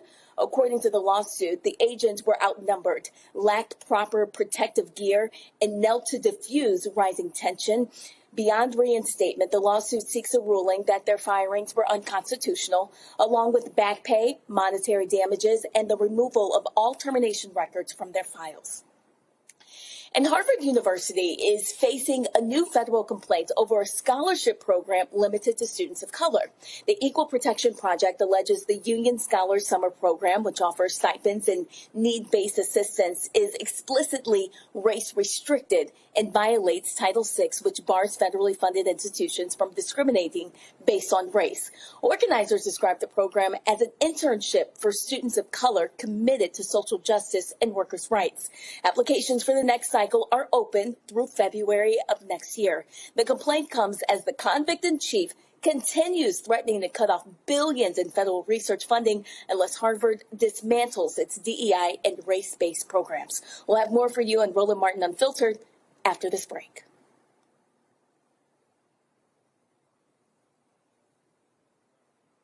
This week on the other side of change. Book bans, anti-intellectualism, and Trump's continued war on wisdom. This is a coordinated backlash to progress. At the end of the day, conservatives realized that they couldn't win a debate on facts. They started using our language against us, right? Remember when we were all woke and the woke movement and all that kind of stuff?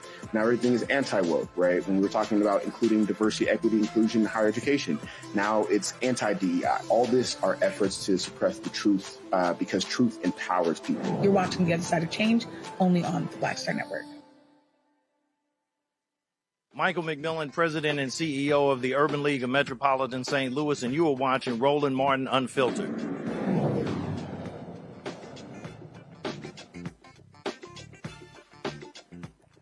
Folks, it's sad news. One of our HBCUs, one student is dead. Another person is critical condition at Kentucky State University.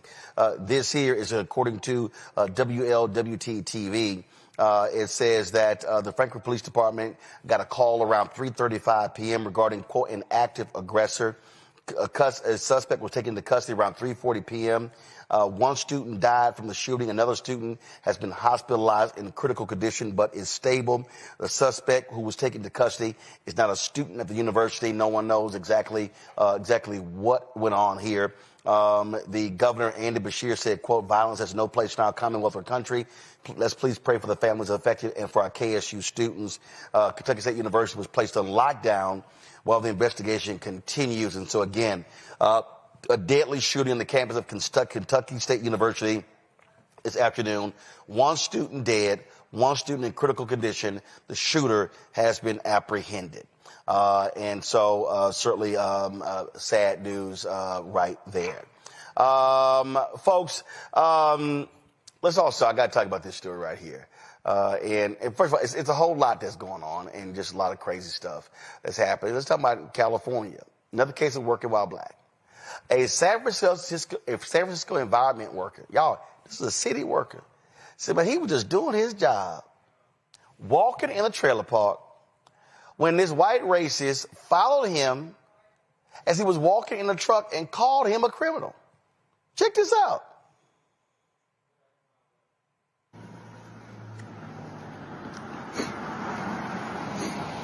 Hey.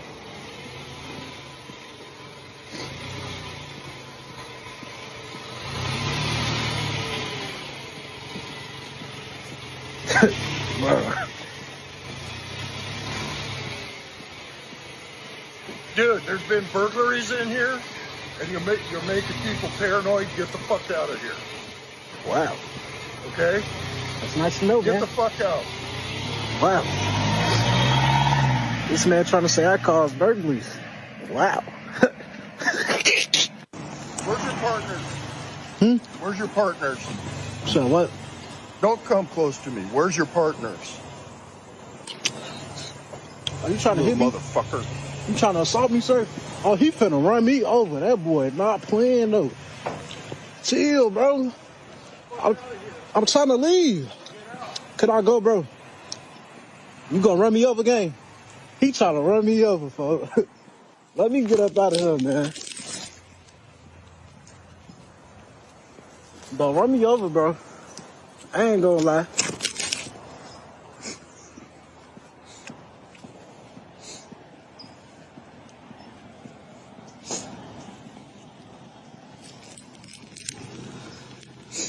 Another guy from the company off the property. Leave the property. Bro, this is comedy to me, folks. I ain't gonna lie. I'm trying to get up out of here, folks. They got 2 trucks following me. They ready to lynch me.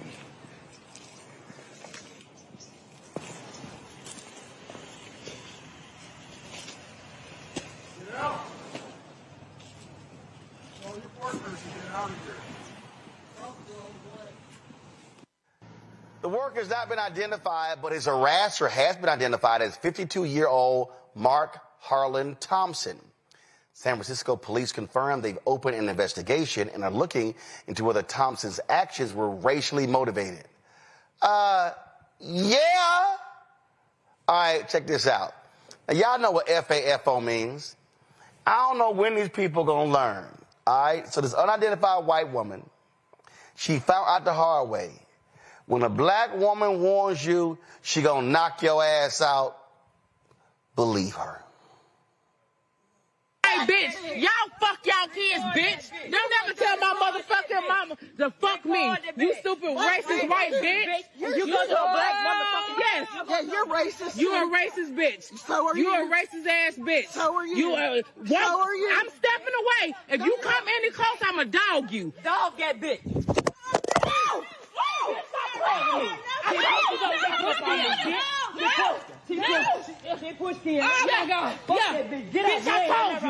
Bitch, I told you. Oh, get your ass up. You ain't never touched you. Y'all seen me back up and you came. Yeah. You touched him. Sorry. Don't get parking. Go back down. Yeah.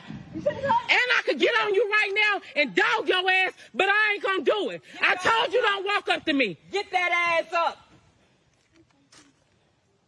Get your ass up. Come help your friend get her ass up. Go in there and get my pick now, baby girl. Bitch, dumb games, you win dumb prizes. Dumb bitch. Tired of you fucking with us. Yeah. Keep fucking with us. That's what's up. Yeah. Fuck happened. Yeah. Get your ass up. Yeah. Talk all that shit. Get your ass shit wrong with you. Bitch, I told you, stop fucking with us. Did you even make contact with her? She probably just fell back. She fell back on her own goddamn. Yeah. Ain't nobody say shit to that. Ain't nobody hit that bitch. I got it on motherfucking video. Bitch, I bagged up. I said, do not walk any more closer into my space. Come and help us, because we can't touch her. She fell back on her own shit, bitch. Get up. Get out of your shit. White bitch, you a racist. Hey.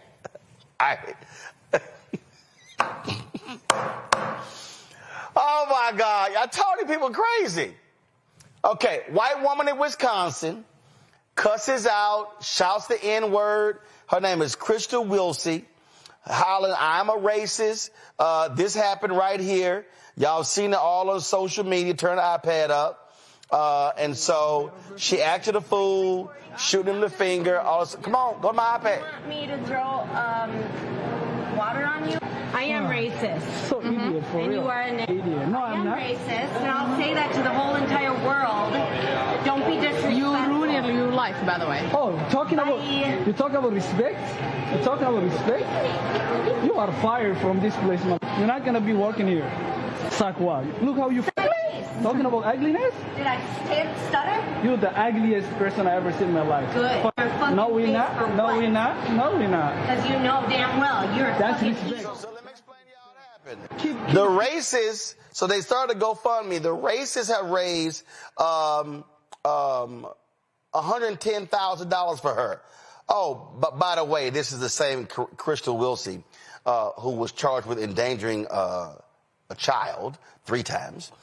Then she said that she had a colored child, so folk assumed the child was black. No, the child had a skin condition that darkened their skin. But it's amazing to listen to all of these racists who defend her. I'm just going to play a little bit of this. Listen to this white man with his 5-minute video saying that, we just tired of y'all hitting us with white guilt. I'm talking about white people just being totally, I'm done. I'm saying what's on my mind. White people in this country have been pressured and guilted and lied about to an extreme that is best seen on a Cinnabon video. We'll get to that in a second. But think about how many times you've heard that as a white person, you are privileged, you have white privilege, and that you're a racist, and that you're a nationalist, and that you're a Nazi. You know, you can only take that language so many times until you sit and say, I'm going to fight back. There's only so many times you could be punched in the face until you put up a defense, and that defense is a hard offense. Let me take you to the Cinnabon video in case you haven't seen it. I want to let you know you're going to end up that white woman got knocked down that damn street. What was crazy when Cooney, these folks, they don't call me a racist, don't act like one. Don't call me a white supremacist, don't act like one. Don't call me a Nazi, don't vote for one. I mean, Roland, what you just showed in these 3 videos has shown that obviously America has a racial problem, right? We're seeing extremely racially charged behavior. But what infuriated me about the first video, which was the video out in California, is that young man was wearing identification, right? He was wearing his name badge, he was wearing his city uniform. So there was no reason for him to be accosted by that man in the pickup truck. And I think it actually proves a salient point to what we were talking about earlier, right, Roland? This is why things like the Crown Act are important. One of the reasons why that young man was profiled was because he had locks, right? And anybody that can, with eyes, can see that. And so it's extremely frustrating when people get online and say, we don't need things like the Crown Act. Black and brown people are being discriminated against every single day because of how they look. And that video exemplifies that. So that's extremely, extremely frustrating. The second video, I'm still in tears about. It's actually just, she's still sleeping right now. I'm sure of it. But, you know, like you said, FAFO. And, you know, we have to continue to be vigilant, but it is extremely scary. It shows you the tide of America that, you know, people are raising hundreds of thousands of dollars to support people who are openly proclaiming their bigotry. It's really, really scary times we're in, Roland. Well, the thing here is that black folk are just trying to do their job. And the thing is, we have seen black FedEx workers, black UPS workers. So it don't matter you even have a uniform. You could be driving the FedEx truck. We had some robberies. You're going to get out of our neighborhood. That's how these fools are.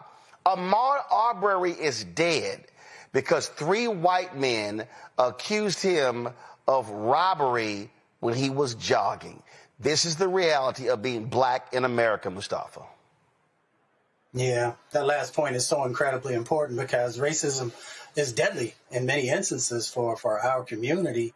You know, you can be jogging, going into an abandoned house that other people have went in, or, you know, I can't remember exactly how the house was set up, but he wasn't the first one who went in there and then ended up dead because folks felt that they had the right to be able to do that. So we have to understand, you know, how serious this is, how deadly serious these situations can get into. You know, I'm a man who believes in peace when you can, but, you know, Malcolm said, if you put your hands on me, then I'm going to make sure that you'll never put them on anybody else. And folks need to understand when you want to talk about the stressors that are associated with dealing with the many of the situations that we have to deal with, then, of course, unfortunately, you know, sometimes there are situations where you have to change those dynamics as rapidly as possible. For that last video that the man was talking about, you know, white folks being tired.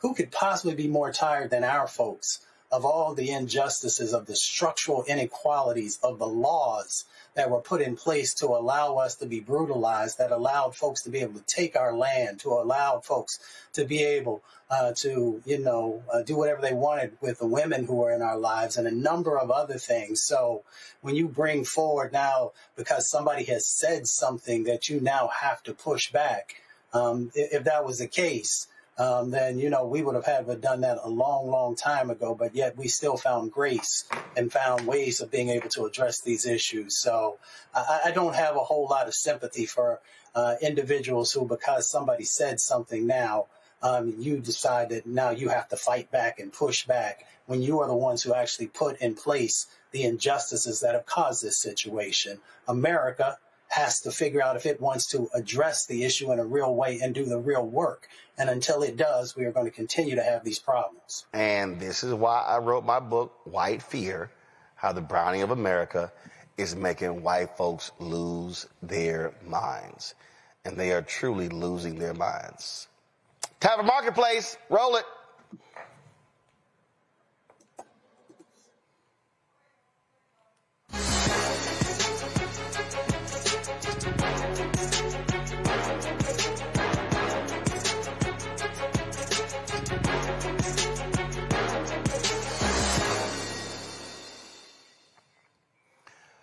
All right, folks, y'all know America is all about whiteness. When little black kids go to stores and they see dolls don't look like them, they say, what's up? Well, many black children express their wishes for dolls with the same skin tone or curly hair. Mother-daughter duo Ivana and Zoe Oli created beautiful curly me dolls, books, and other merchandise to inspire confidence in our youth. Zoe joins us now from Atlanta. Hey, Zoe. Hi. All right, what kicked this off? What started this? Well, it really all started when I was 6 years old. As you mentioned, I had confidence issues and I did not like my hair. So one day I came home from school and I asked my mom why my hair wasn't straight or pretty like my classmates. And that led to her getting me a black doll, but I noticed the doll also had straight hair and I wanted dolls with curls and braids. So when I went back to the stores and could not find any, I decided I wanted to make my own, and Beautiful Curly Me was born. Oh, cool. So, so take us through.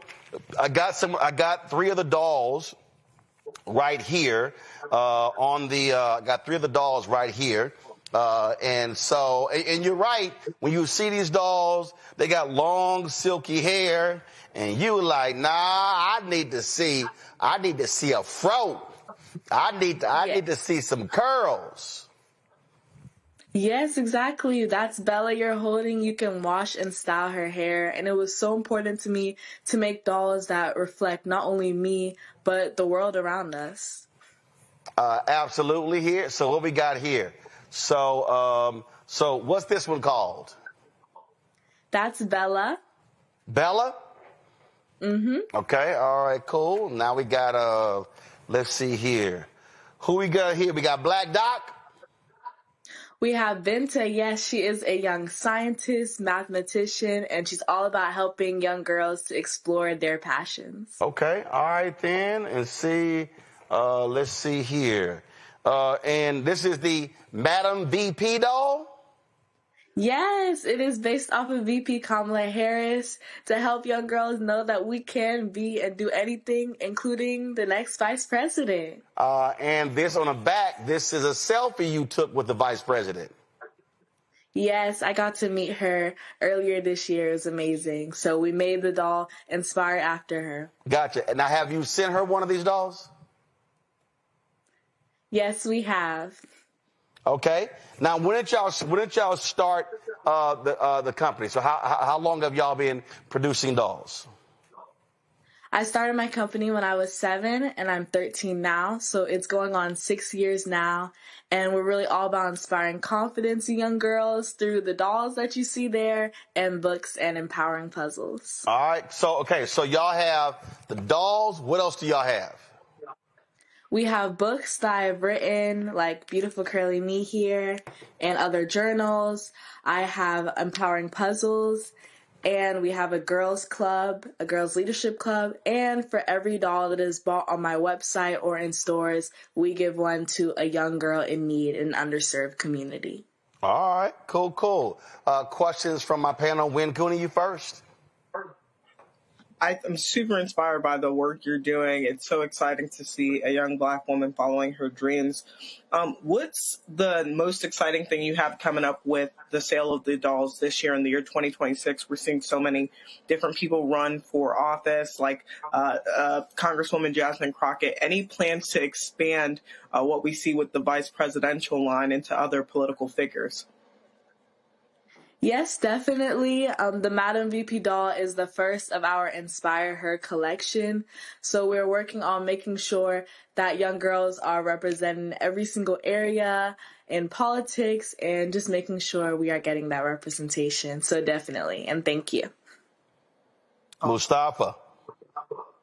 Well, you've done so many amazing things at such a young age.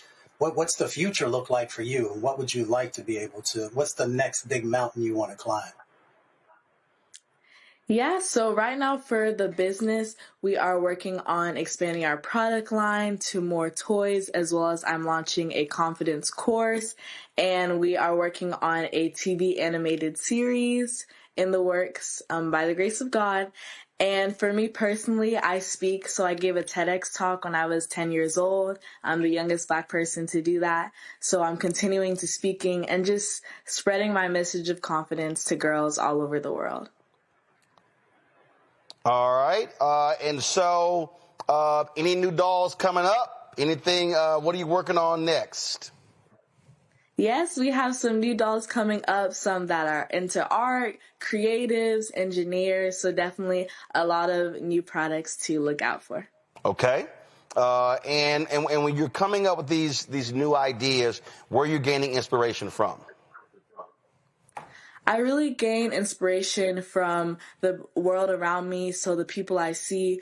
When I was younger, I really wanted to create a doll that had hair like mine, that had hair like other girls I know, just to make sure we were representing how the wide variety and the diversity and the beauty of our people. Oh, that's cool. And so, so now see what I really love about this doll here. Go to my eye. See, when I do this here, this is me with one of my nieces. Come on, I'm jacking with my niece Rachel right here. So yeah. So this is what I'm always doing to her little blonde head. So yes. Yes, and it feels the same, doesn't it? Just yes. like our hair. Actually, this one feel better than Rachel's hair. I think this was just washed. I think Rachel needs a wash. Yeah, you can wash and style her hair. So. All right, folks, if y'all want to check out Zoe's dolls, Beautiful Curly Me, I want y'all to go right now, shopblackstarnetwork.com. Y'all need to buy everything out. Christmas is coming up. This is fantastic, and it really is cool. And this is not some little dainty ass doll. This is a big ass girl. I mean, this child almost is big. I just saw my niece just had a baby. This doll bigger than that baby.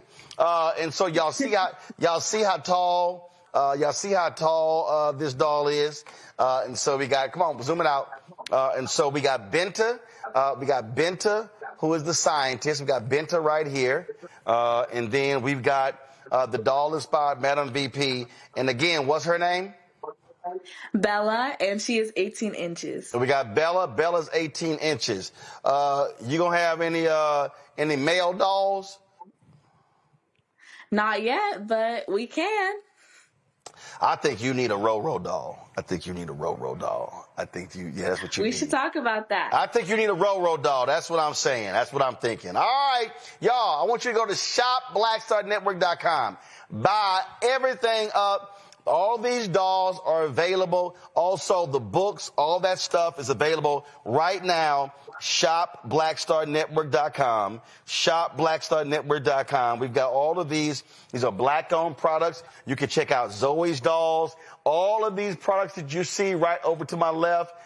We got other dolls. We got Christmas decorations, skin care products, car wash stuff. We got journals, crossword puzzles.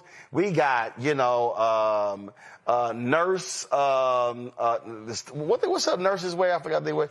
Yeah, I call them smocks. Scrubs. We got all this sort of stuff. All of these Black-owned products are available at shopblackstarnetwork.com. So Zoe, congratulations. 6 years in business. I love hearing these entrepreneur stories. Great job. Tell your mom and your family hello. Thank you so much. I appreciate it. Let me thank Win Cooney. Let me thank Mustafa. Scott, he got that Cricket Wi-Fi, so we couldn't get his computer working. So see what happens. Cappers, they stuff don't work. So we're going to sit here and work on that stuff.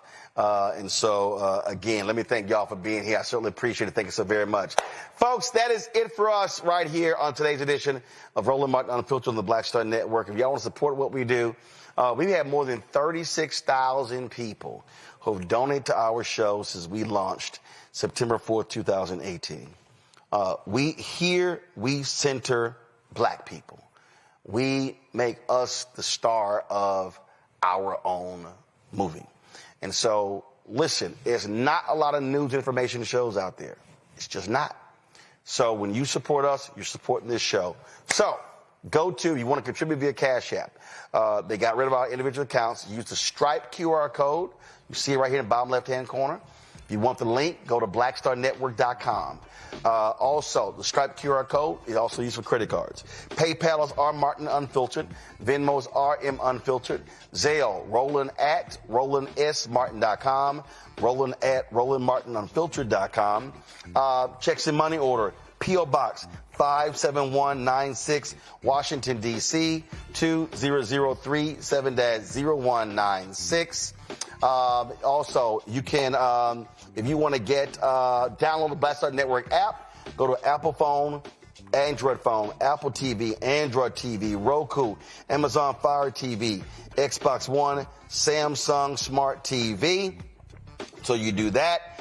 If you want to, of course, get my book, White Fear, How the Browning of America is Making White Folks Lose Their Minds, available at bookstores nationwide. You can also get that, and you can, of course, get the audible version that I read as well. So check that out and get that. And then if you want to, of course, get our Roland Martin Unfiltered Black Star Network swag, please do so by going to shopblackstarnetwork.com. Shopblackstarnetwork.com. Y'all can get the swag. And y'all can check all of that out. So be sure to get the swag. If you also want to, again, these products, these are all black-owned companies, y'all. People doing some amazing work. Let's support our black-owned companies. They are hiring our people. They are investing in our community. They're doing these things. So when you go to shopblackstarnetwork.com, all these products you see are black-owned products. And so please support. Please do so. You also, if you want to support fan base, first, I want you to download the app. Download the app. Only 9 days left if you want to become an investor. For more, I'm an investor. I invested a long time ago. More information, go to startengine.com/fanbase. Startengine.com/fanbase. Check it out if you want to do that. And I'm telling you, these dogs are pretty cool, y'all. So this really does feel like when I'm jacking with my nieces, playing with their hair. So I'm always messing with them. Remember, I got 9 nieces, 4 nephews. So I'm always jacking with them. And so I was home for Christmas. And so, you know what's so funny when you home for Christmas? How some family members are just so doggone different. So I have my niece. So my niece, Chloe. Chloe just finished law school, y'all. And let me tell you something about these folk, these nieces. So I'm a firm believer. You know, way these kids are. They want to start acting funny when they start getting their own money. So we were home for Thanksgiving, and why is it not showing? Oh, I might have to play it for y'all tomorrow. Anyway, they were sitting here. They decided to take some shots. And Chloe was so cheap, she ain't bringing enough alcohol for everybody else. Now, y'all know I don't drink at all. So I had to call her out. I said, how you going to try to slide in here? I said, with barely any alcohol, so they little little plastic cups. So I had to bust her out. So I'm going to show y'all the video tomorrow when I had to bust out my niece, Chloe. For not caring and sharing. She wasn't trying to share no tequila with my uncle, my dad, and everybody else. So, yeah, Chloe, I'm going to call you out tomorrow. You done graduated law school. Now you're making your own money. Now we ain't got to buy y'all. Y'all, I got a simple rule. When you out of school and done, no more support. You got to start buying your own stuff. So my niece, Atlantis, Just had a baby. All right, I'll give you a reprieve. But Chloe, Faith, Trey, Solomon, hey, y'all got to start cutting your own checks. Y'all got to start paying for stuff around the house. All right, I got to go. I'll see y'all tomorrow. Holla!